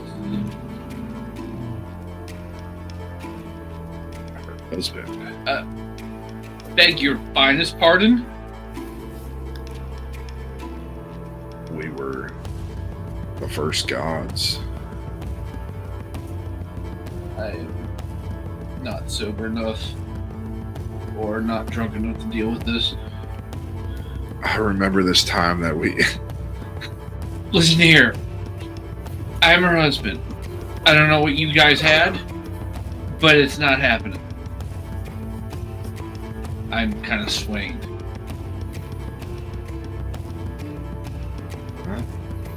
I think you need to get the hay there. I think you need to shut the hell up. Colin? The others, I'm going to bed. Hopefully, I can fall asleep and I will have a talk with my wife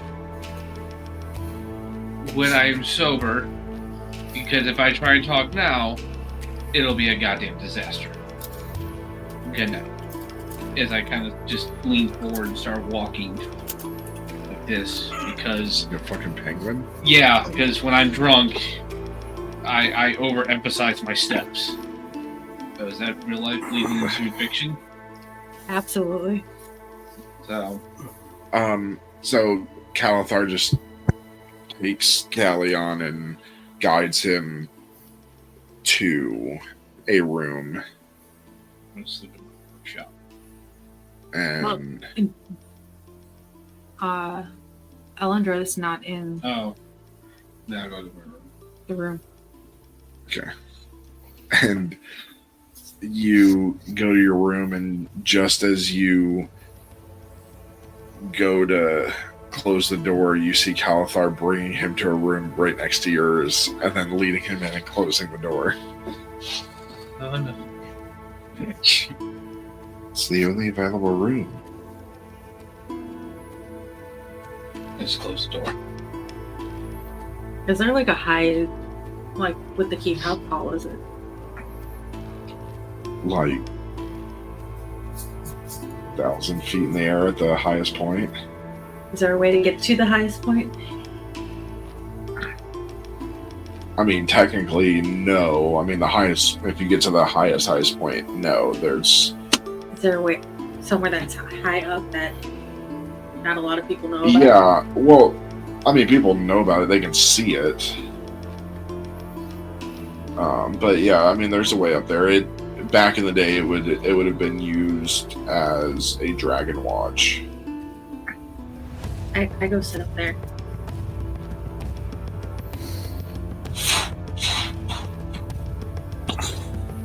A dragon landing. I just curl up into my dragon crying.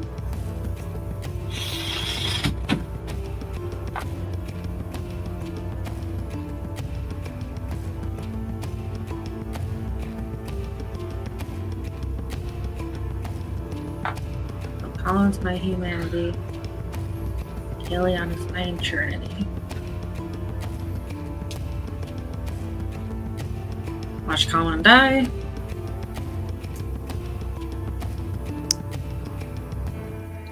Well, anyway, I have to watch Colin die. And I just stay up there. And you feel this tickle in your mind. Like something wants to get in. Not in a bad way. Just something almost like knocking on the door.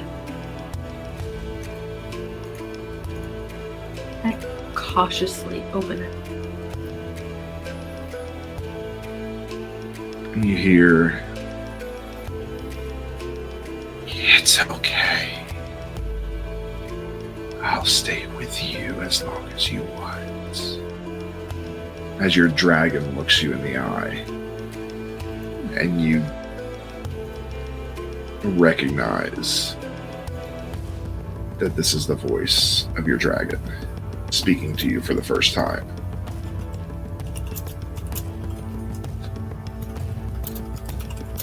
Thank you. As I still am going rapid firing. My mind's not shutting down. I can eat one of them if you want. No, Flora, no eating.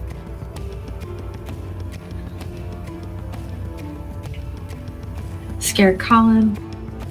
Maybe. When he's trying to build weapons. Okay.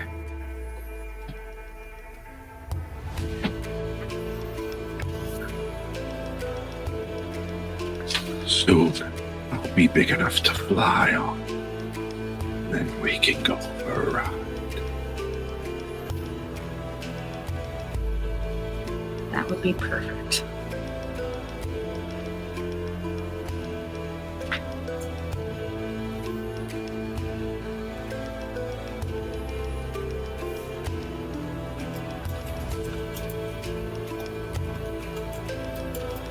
And the night fades as you fall asleep with your dragon in this tower.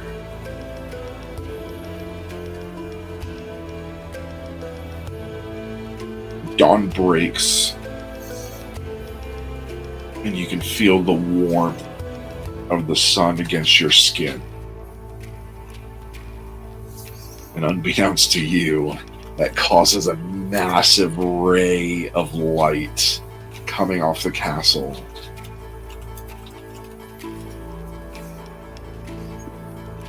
And by the time you awaken,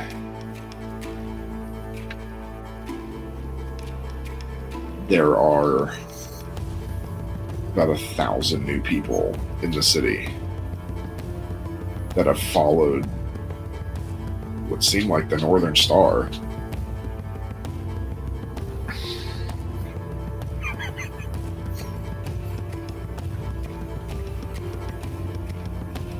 So, the day is yours.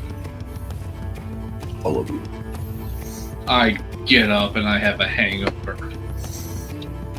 And I stumble to the palace, like, kitchen or dining room to go get coffee and food.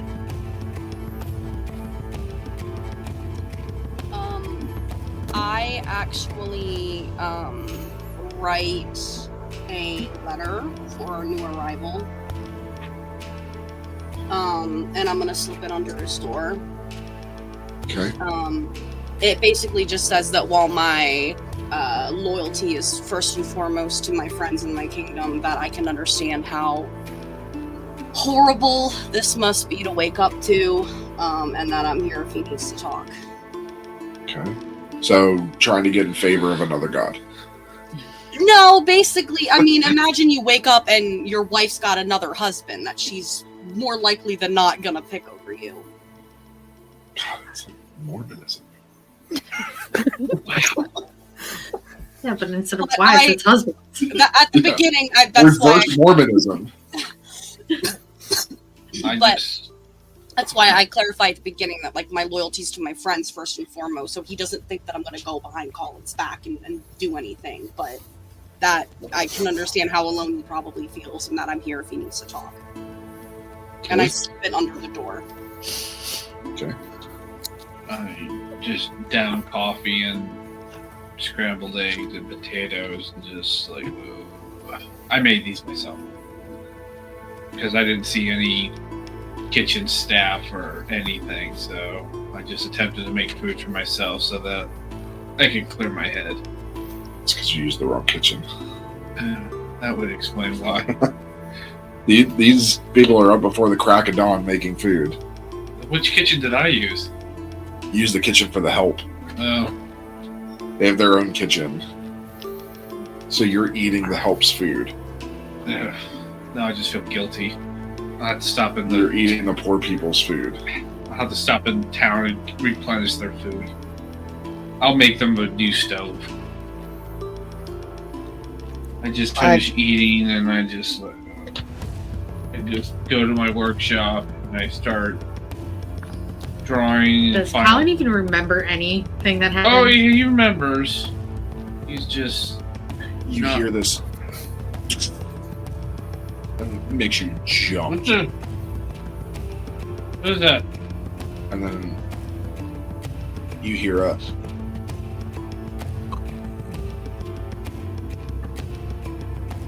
Oh.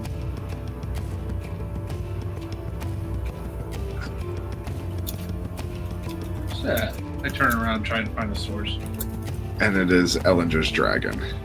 Oh! Hey there.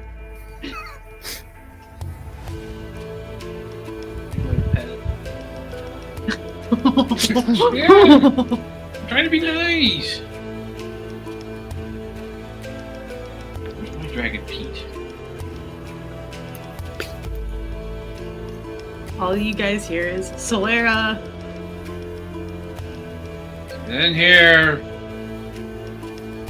Shout for my shop. My little bird shop.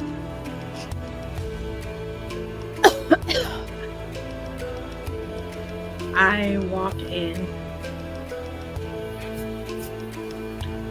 Okay, good girl. As I scratch behind her ear. I look at Elyndor. Oh, I was trying to be nice. Who? What did you name you? Solaria. Solaria. I looked at Solaria. I was trying to be nice. You don't touch other people's dragons. That was like Dragon 101. That's rule number 1 in the Dragon Handbook. And That Cal made us read. kind of skimmed through it. Obviously. Good morning. As I just kind of slump back in my work stool. How much do you remember from last night? Oh, let's see. Huh. I remember drinking a lot of mead, which about half of it later turned into water. Thank you for that. You don't remember that part, though, do you? Really? Yeah, I do. And let's see, then we get called to our private council chambers, and I find out you were married before me. You knew this. I didn't know that. Yes, you did. Yes, you did. I've told you that I've lived 6 or 7 lives. I don't remember you saying you had a husband before me in those 6 Married. Both male and female. I don't recall you saying that. She also said she had kids, too. Alright. We've been through a lot, so I am very sorry if those details slipped my mind. It's also a bit shocking to see one of them right there. You think? How do you think I feel? I'm sure it was probably even more shocking, but please try to understand where I was coming from too. And also keep in mind I wasn't completely sober when it hit too, so it's like a double whammy. Please use your divine power to cure me of this hangover. Please. I walk into the workshop right as he says that. I'm like, I look to V. Who's your wife? I never said that I was going to choose him over you. You just assumed that I'm going to choose him over you. I didn't. Where are we going there? I didn't think that. V, what Now I happened? am. V, what happened after I left? We all kind of went off to bed. What did Colin do after I left? Telling God to shut up. He may have told your former god husband to shut up. And was very territorial of you. Okay.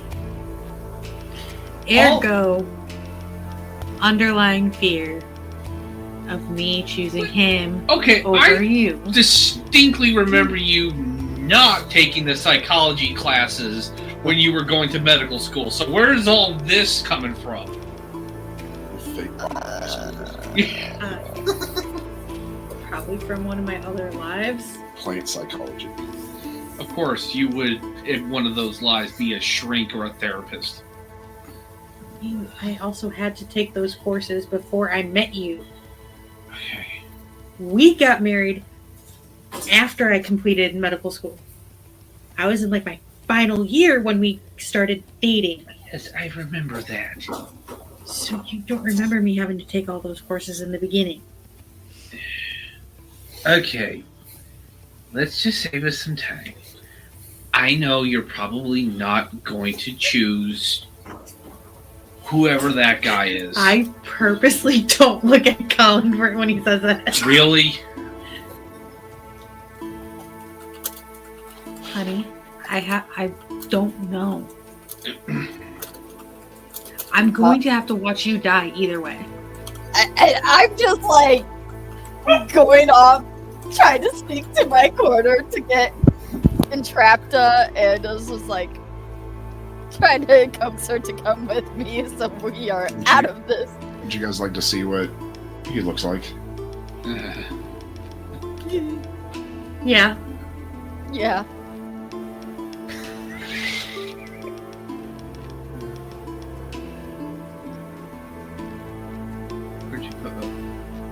Oh. Oh! Oh! Well, anyways, that changes things.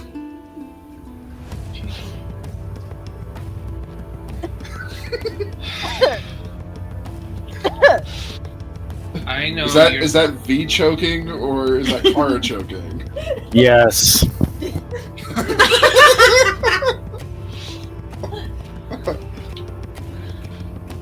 I know you love me and I love you. I understand you have multiple paths. And I know. I've been married. Yes, I know. I've had children. Yes, I know. Who knows if I'm not going to run into an ex or one of my children. And can I just? Am I allowed to feel things like just to be a little like what the fuck when this chiseled statue of your ex decides to just walk back in? Am I okay to feel a little what the fuck? I still trust you. I still love you. I still know I'm pretty sure. I'm like 99.99999% sure what you're gonna choose. So, just let me process this. I look to the Solaria, go up to the dragon roost with other dragons as I walk out.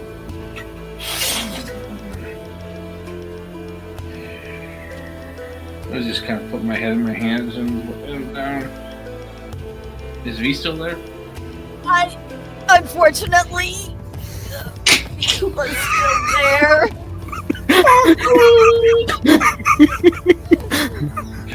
V, am I wrong? I really feel like I'm perfectly fine feeling things. But I'm also obviously a man, so apparently I'm wrong 9 out of 10 times. All you hear is, I never said that, and I just keep walking.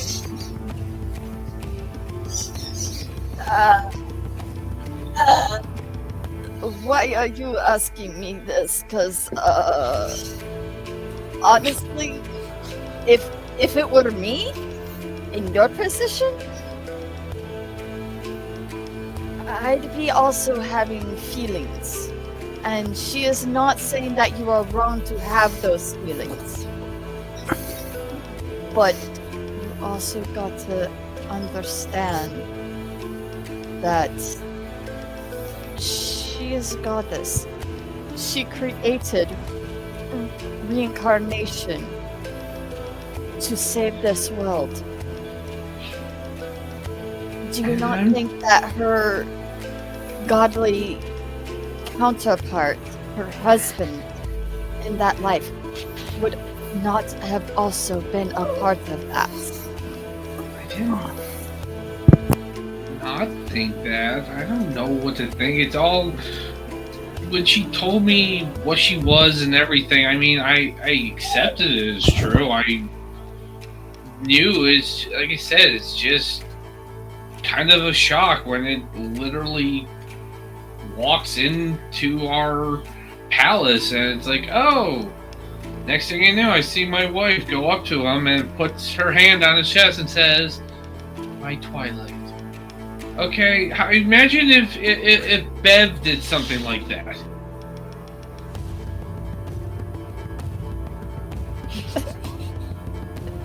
I mean, obviously it wouldn't change anything how you feel, but it would still be a pretty bucket of ice water to the face, wouldn't it?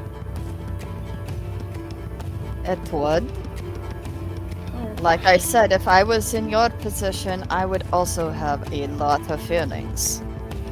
And I am not sure I would handle them in the best of ways either. In fact, I'm pretty sure I would have punched him in the face if it was me. I mean, he But didn't do anything to my wife.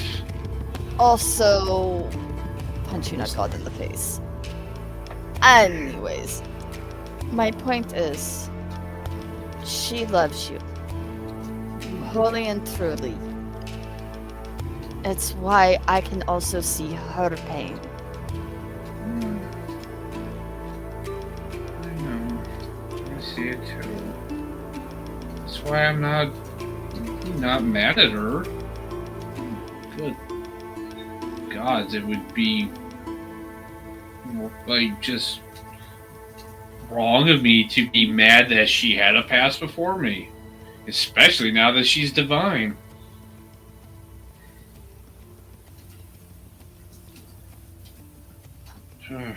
All I know is that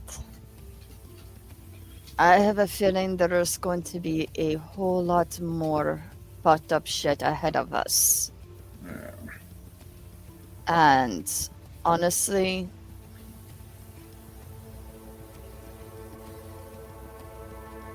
we're probably going to be finding more gods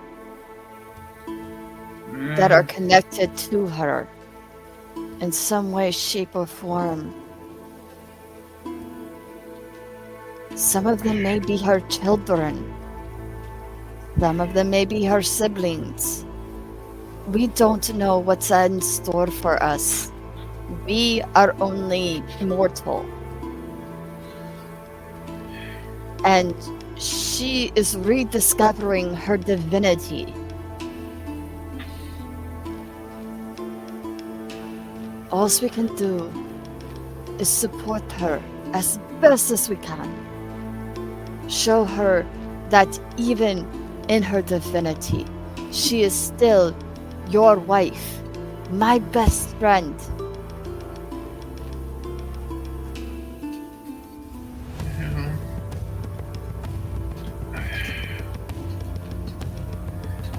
You're right.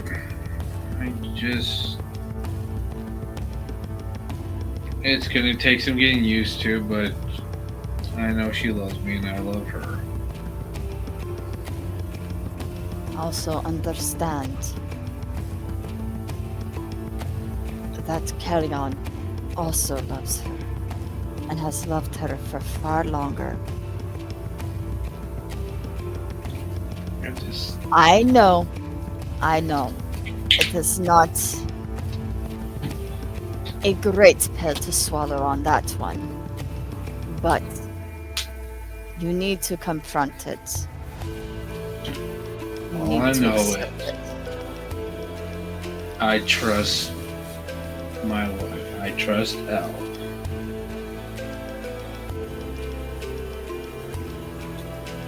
But if that well-toned, chiseled SOB starts doing some stupid shit, I will not rest until I invent something that can smack some sense into a god. You are my witness. Oh, do not make me a witness to that. God damn it. And I just shake my head. I'm like, Colin, you're also one of my best friends. Don't be a dumbass.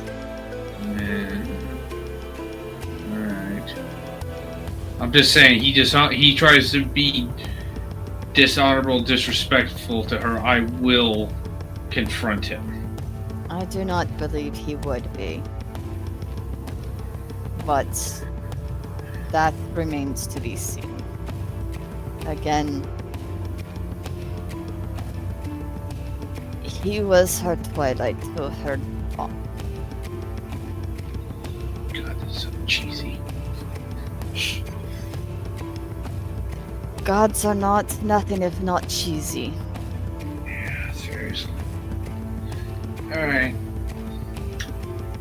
I kind of pushed myself up. I'm better, thank you. You know, it's Yeah. really weird being the voice of reason to Yes. mortals and gods. Yes, it is. And I walk out for that. I just kind of rub my eyes and I start sketching my little designs for the defensive walls and fortifications of the city.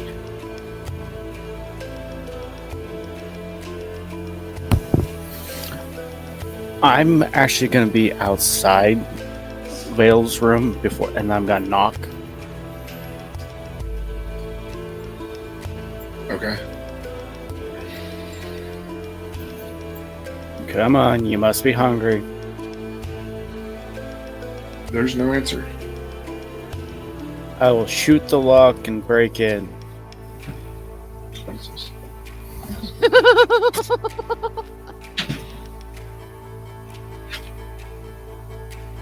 Still no answer. I'm going to do what I promised, shoot the lock and then kick the door in. Okay. I'm going to step in and look around for him. Everything's normal. He's just not in there. Great. I'm going to call Apophysis to check the grounds. Not that I know he can talk to me, so hopefully he can hear me. And then I'm gonna go start searching for his butt, because again, I put him, as promised, under my protection. Okay. Put a god under your protection. That's funny. Try to get near him and see what happens. V has gone and is like kind of just found a place to sit and just. Right now, mostly the only ones he would have to worry about are mortals. And their thoughts. I do want to point out while this is happening, Beverly is recruiting a whole bunch of new spies out of Okay. the school, vetting to see which ones that she thinks are kind of more trustworthy and that kind of thing. Okay. So that's free networking. I go to the correct kitchen and that's walk in to get my normal coffee. Okay. And Kaleon is in there. That is where he is. He's sitting in there eating what was made.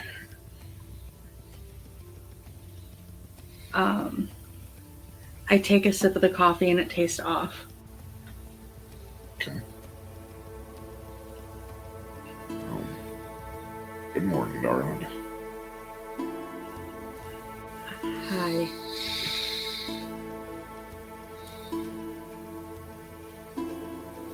And he just continues to eat. I grab a cup of coffee for Colin.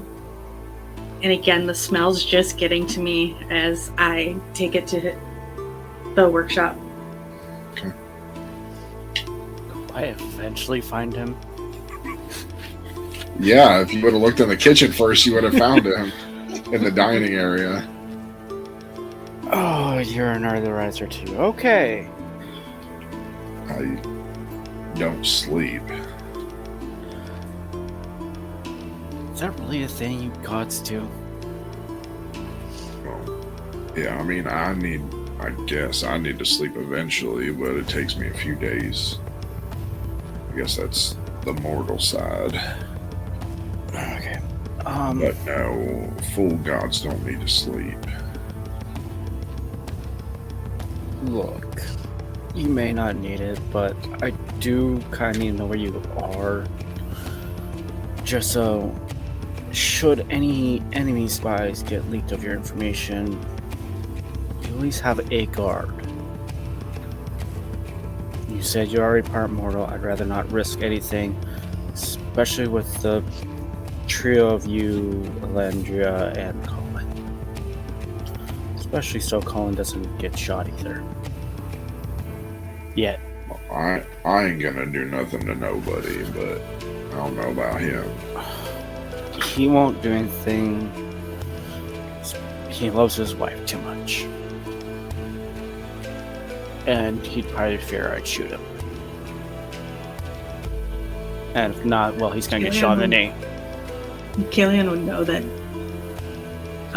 Colin should be more afraid of Elyndra than Arthur. So, instead of mortals that you don't know be your guard, just let me know so I can be your guard. I did put you under my protection. And said that in front of them all. I'm not placing my loyalty to you. This is for her. I reckon.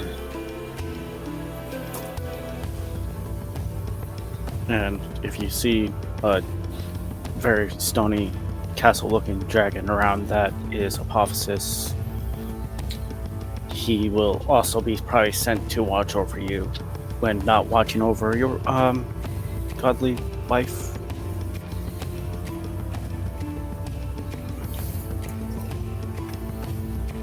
Which she should have 4 guards if she hasn't ditched them. Again? She was just in here. She ain't got no guards on her. I'm gonna triple them. I'm gonna triple those guards. If she wants to keep this up. Or I'm just... No. She gets Apophysis. She'll get Apophysis to guard her. That she'll probably at least deal with. I mean, from personal experience, I don't think there's any mortal man that can handle that woman. No.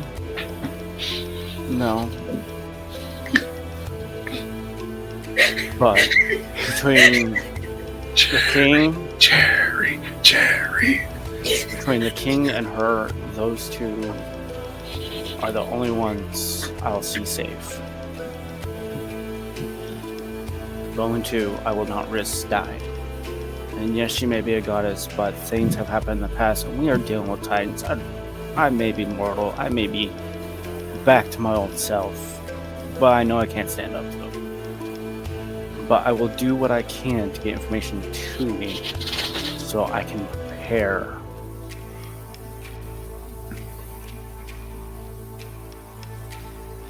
Now, can you promise me this?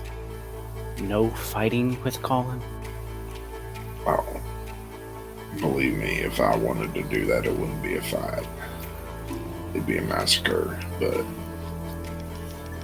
I ain't doing nothing of the sort. Can you promise me no more headaches like this?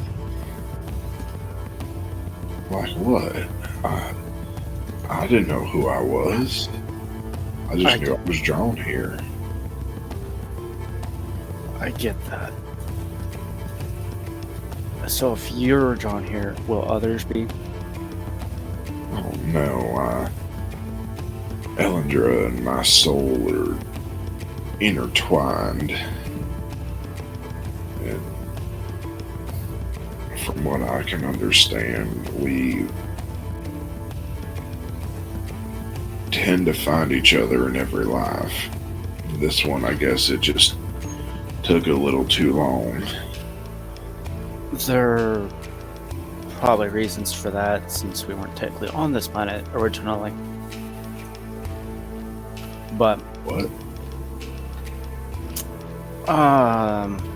and I sit down, grab me some hot tea, and explain some things, leaving out the Finley family and all that, but explain things of where we originally came from, all the way up to the point to about now.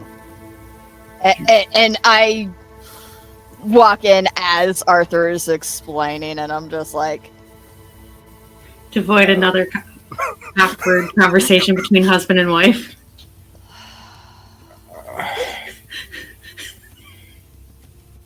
how You I'm getting my came food. from the sky. And then I blew it up, yes. And I sit down, and I'm like, Ivy, hi. I fear you turn around and run. I'm too freaking hungry right now, and I've had to deal with one existential crisis this morning already. I need food. Okay. Son, why don't you fill in B's at that time and Colin's story as you know it, so that he gets a better understanding where she came from. Oh, I don't need to hear all this. Fair. Listen, I get it.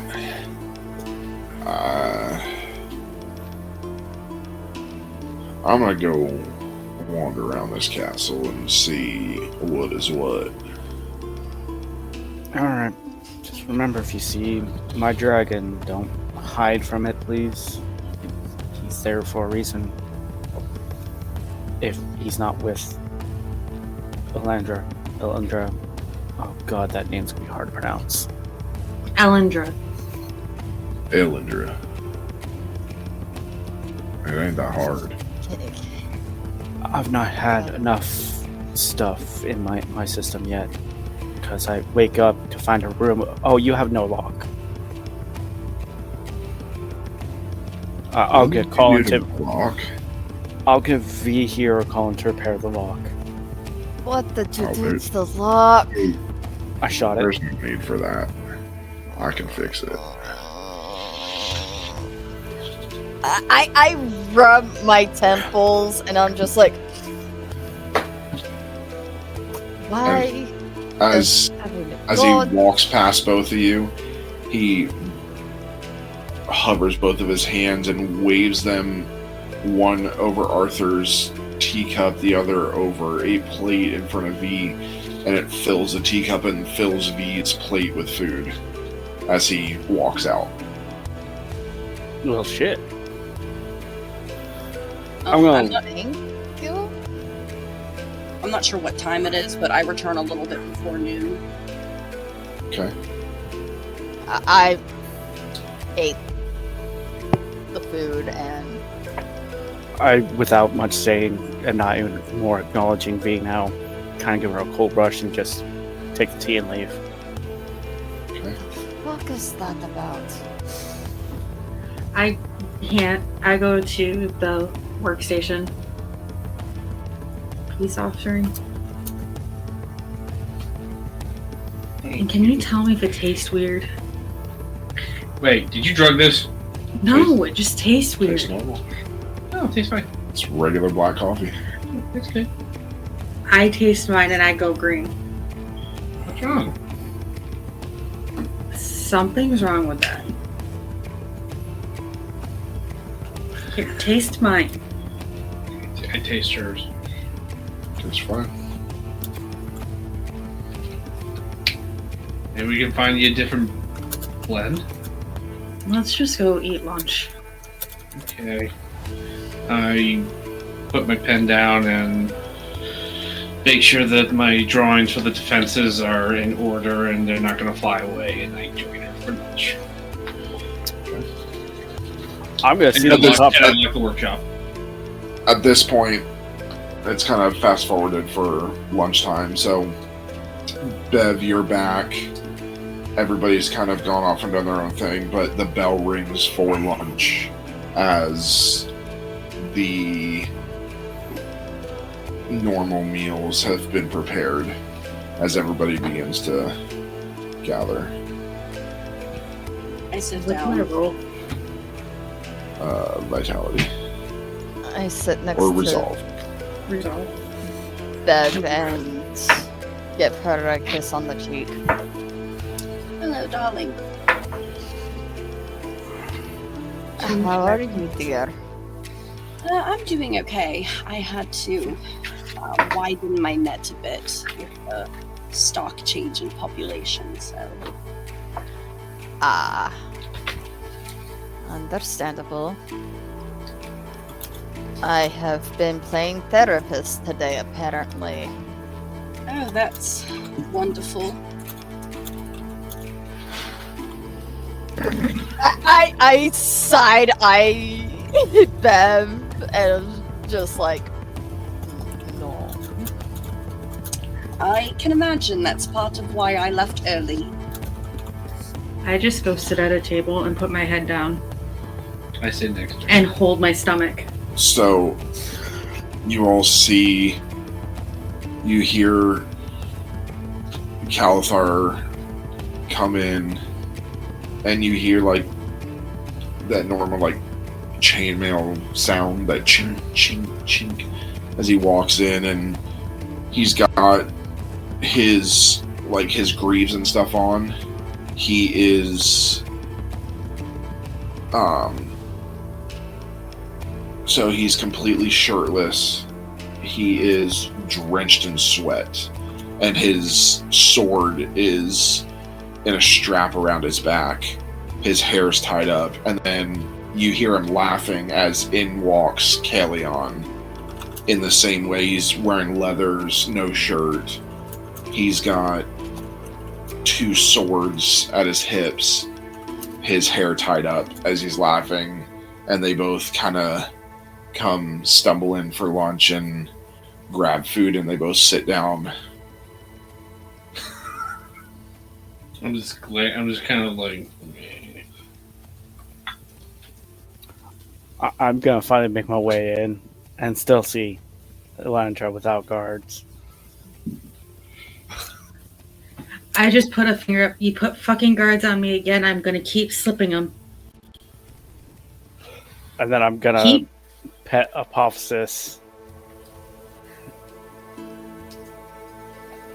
Will you slip him? Who can check Valeria you will help. by... My head is still on the table. Would you willingly slip him? It's either him or me now. I'm kind of tied to, well, another. No, say that you're a godly husband in front of Colin. Can we just please stop tormenting the 2? And it's at that point, like, you pick your head up and you see that Kalion is there. He's kind of at the end of the table again. You can tell that they've been sparring.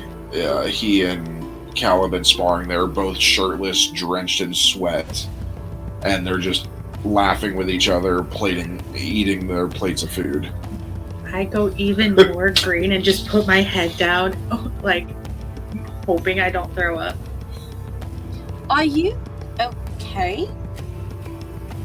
I don't know what it is. I think it was from the coffee this morning. But nothing should upset your stomach like this. You're a god. Gods can have stomach issues, I guess. Gods can be lactose intolerant. I look at. I need cows, but I can't drink from them.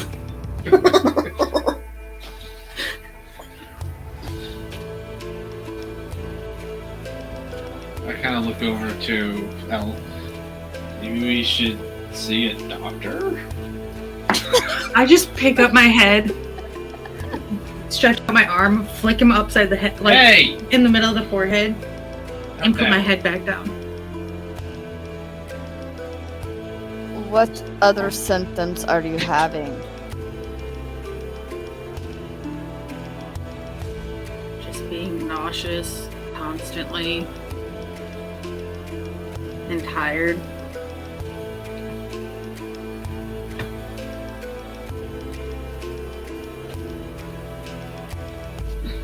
Nauseous, nausea, fatigue. You're the doctor. What does that mean? Doctor. I just pick up my head and look at Kalion. Shut up. So, you, as a first laugh, you've been a doctor. Is there a problem with that? I would say Kalion probably would catch on what's going on.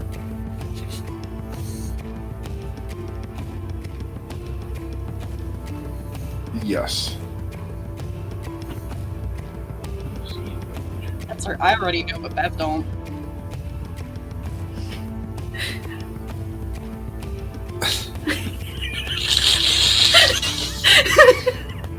I just look at Al. I'm a little curious. This nausea and fatigue, is it happening mostly in the mornings? It's all the time.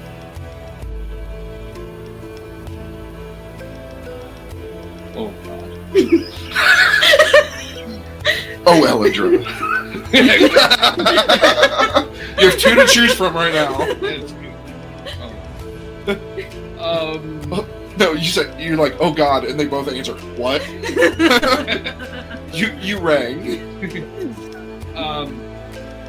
Honey, we need to see another doctor. You insult my intelligence. I already know what it is. I'm just waiting You're for a you plant doctor. to use your brain. I just, are you? Oh my god, she's pregnant.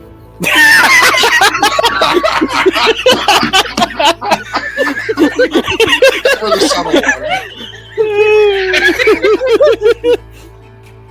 And I will say, you guys aren't the only ones in here. Like, the rest of the housing staff is in here eating. I just start, And everybody just, their heads just turn. I get up. Wait, None of you heard that. Just passes out. I'm clutching my chest and I collapse. Is there a doctor here?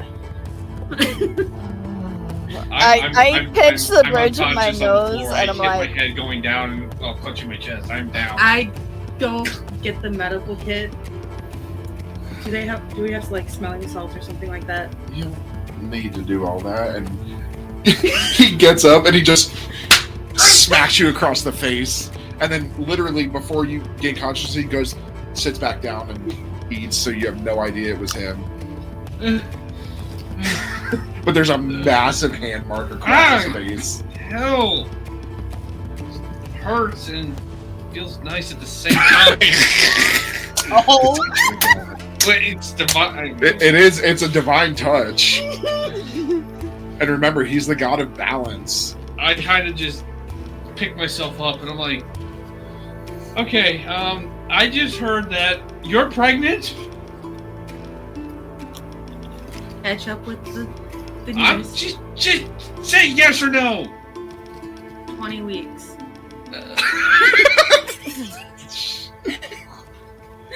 So keep in mind, gods work a little bit differently here. Gods don't typically ever show that they're pregnant. It just kind of happens. Like they can still get the symptoms and stuff like that, but I mean, literally, if they want the symptoms to go away, they just think about them going away. But yeah, so she'll never show being pregnant, so nobody would have any idea. But I did figure out what happens, because there actually is no lore about demigod tiefling kind of thing. So I had to create my own. Oh. And it'll be interesting when that happens. But yeah, he smacks you awake again and then hurries and sits back down. Oh. I wouldn't remember that. But it's on the other side because, balance. Oh, face. Feels so good. I have to. I wouldn't remember that little intricate detail of I start to get up and start stumbling to the door. I have to design a nursery. I've got to pack a bag. Oh God, no. Colin's not bad. I'm gonna grab Colin No. by the shoulder, just stop him. Hospital bag. Art, let me go. I need to go start designing the nursery. You need to breathe. It's gonna have 20 and guns be in with it. Your wife. Huh? And I'm gonna try to shove him back towards Elyndra. I go and I embrace and hug my wife in a big old bear hug. Nope, I look at Bev and I'm like, the times that I turned male, you didn't get pregnant yet, have you?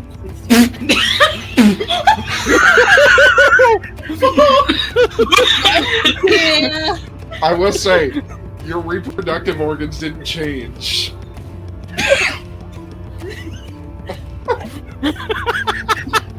Oh, is this fucking like the TLC channel or something? Jesus, what have you created?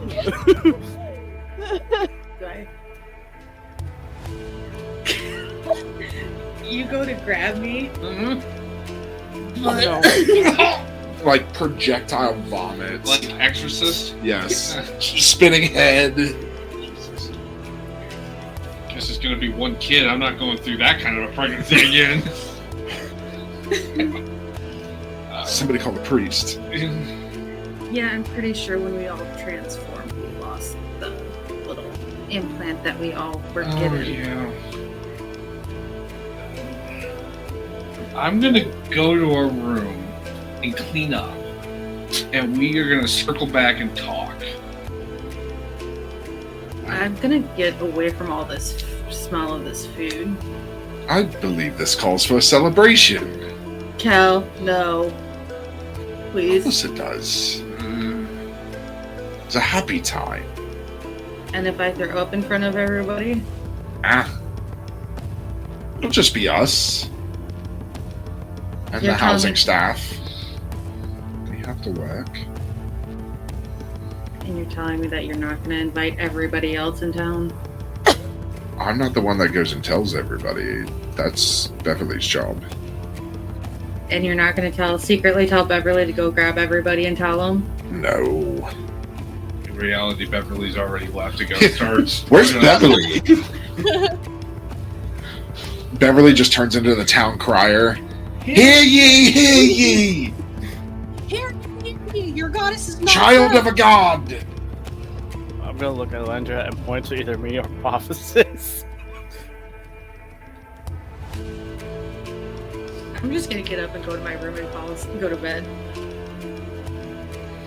At that case, I'll just let Prophecies sleep outside the door and I will stay near the two cows. Oh god. Yeah, you're not going without a guard right now. Especially now you're pregnant. Oh god, I gotta deal with two of you now. Oh, and I'm still sitting there. I'm like,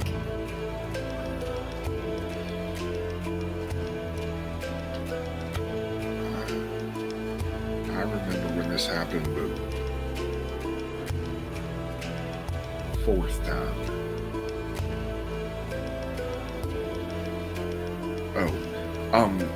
Sorry, we just happen to find each other in every life, and we live mortal lives together. This is the first time that it's never happened.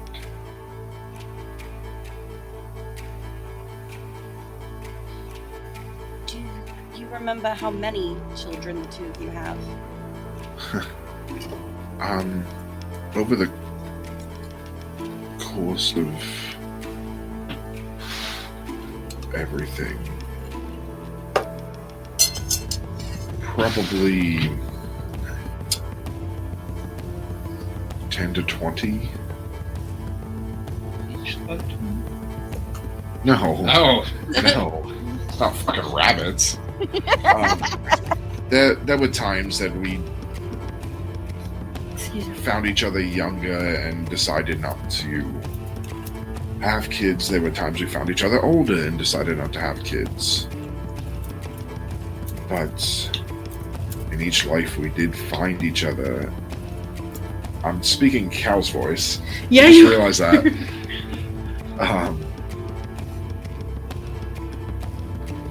In each life we did find each other, and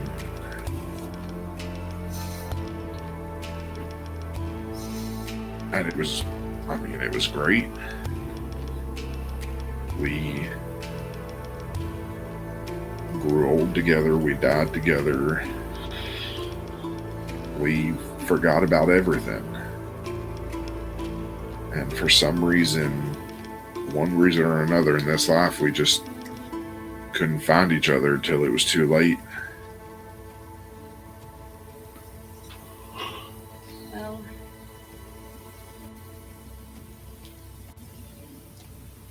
I think a certain titan of secrets and betrayal had something to do with that one.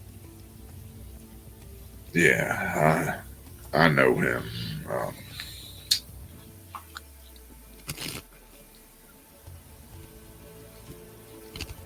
We're gonna have a nice long talk, he and I, at the end of both of my blades. Can I shoot him with something? I mean, I don't know if it'll work, but Probably these not, blades- but it will make me feel better.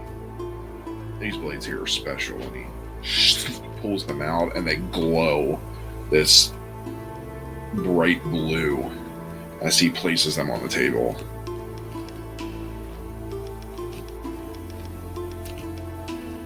They're godly blades, aren't they? These are god-killing blades. And puts them back. But I suppose I'll go finish training. And he stands up, again, still drenched in sweat, stands up and walks away as Calathar follows. Yeah, Arthur's gonna follow now. God, I'm so happy for Colin, but I feel so bad for this guy.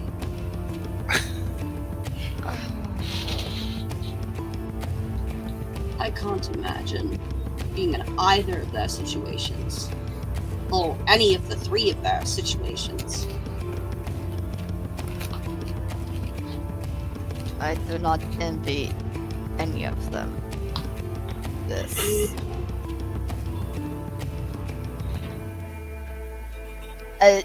And Bev would actually see me shiver at the thought of being a god.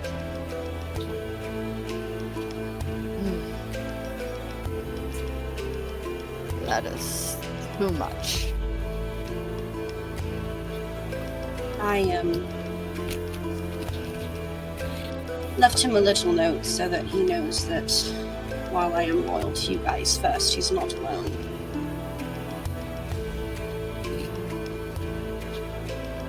I have a feeling he will need that. Well, it seems like he has Arcane too, so that's good at least. Yes.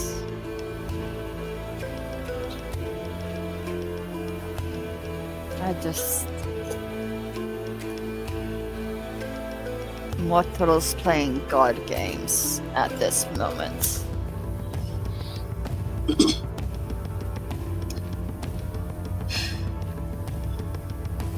I won't lie, this does put a damper in my idea of becoming a god. Makes it not so desirable.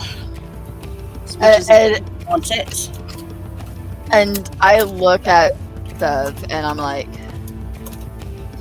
I would never want to be a god. To be perfectly honest. Yes, the powers seem awesome and wonderful.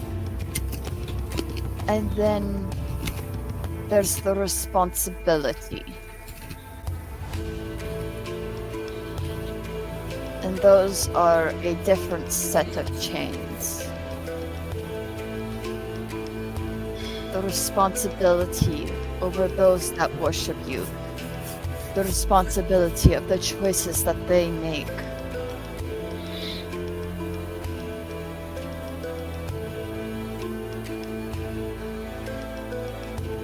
The way that others will see you through your worshippers' actions.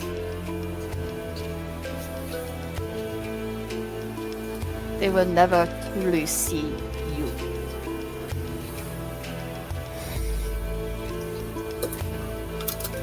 Sounds a little familiar. To an extent.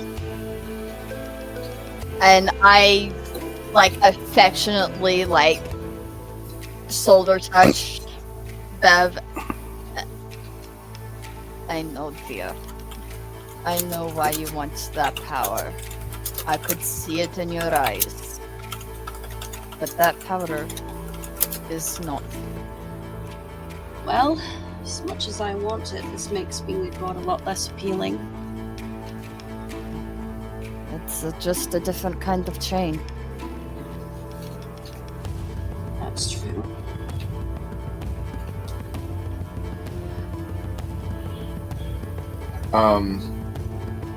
So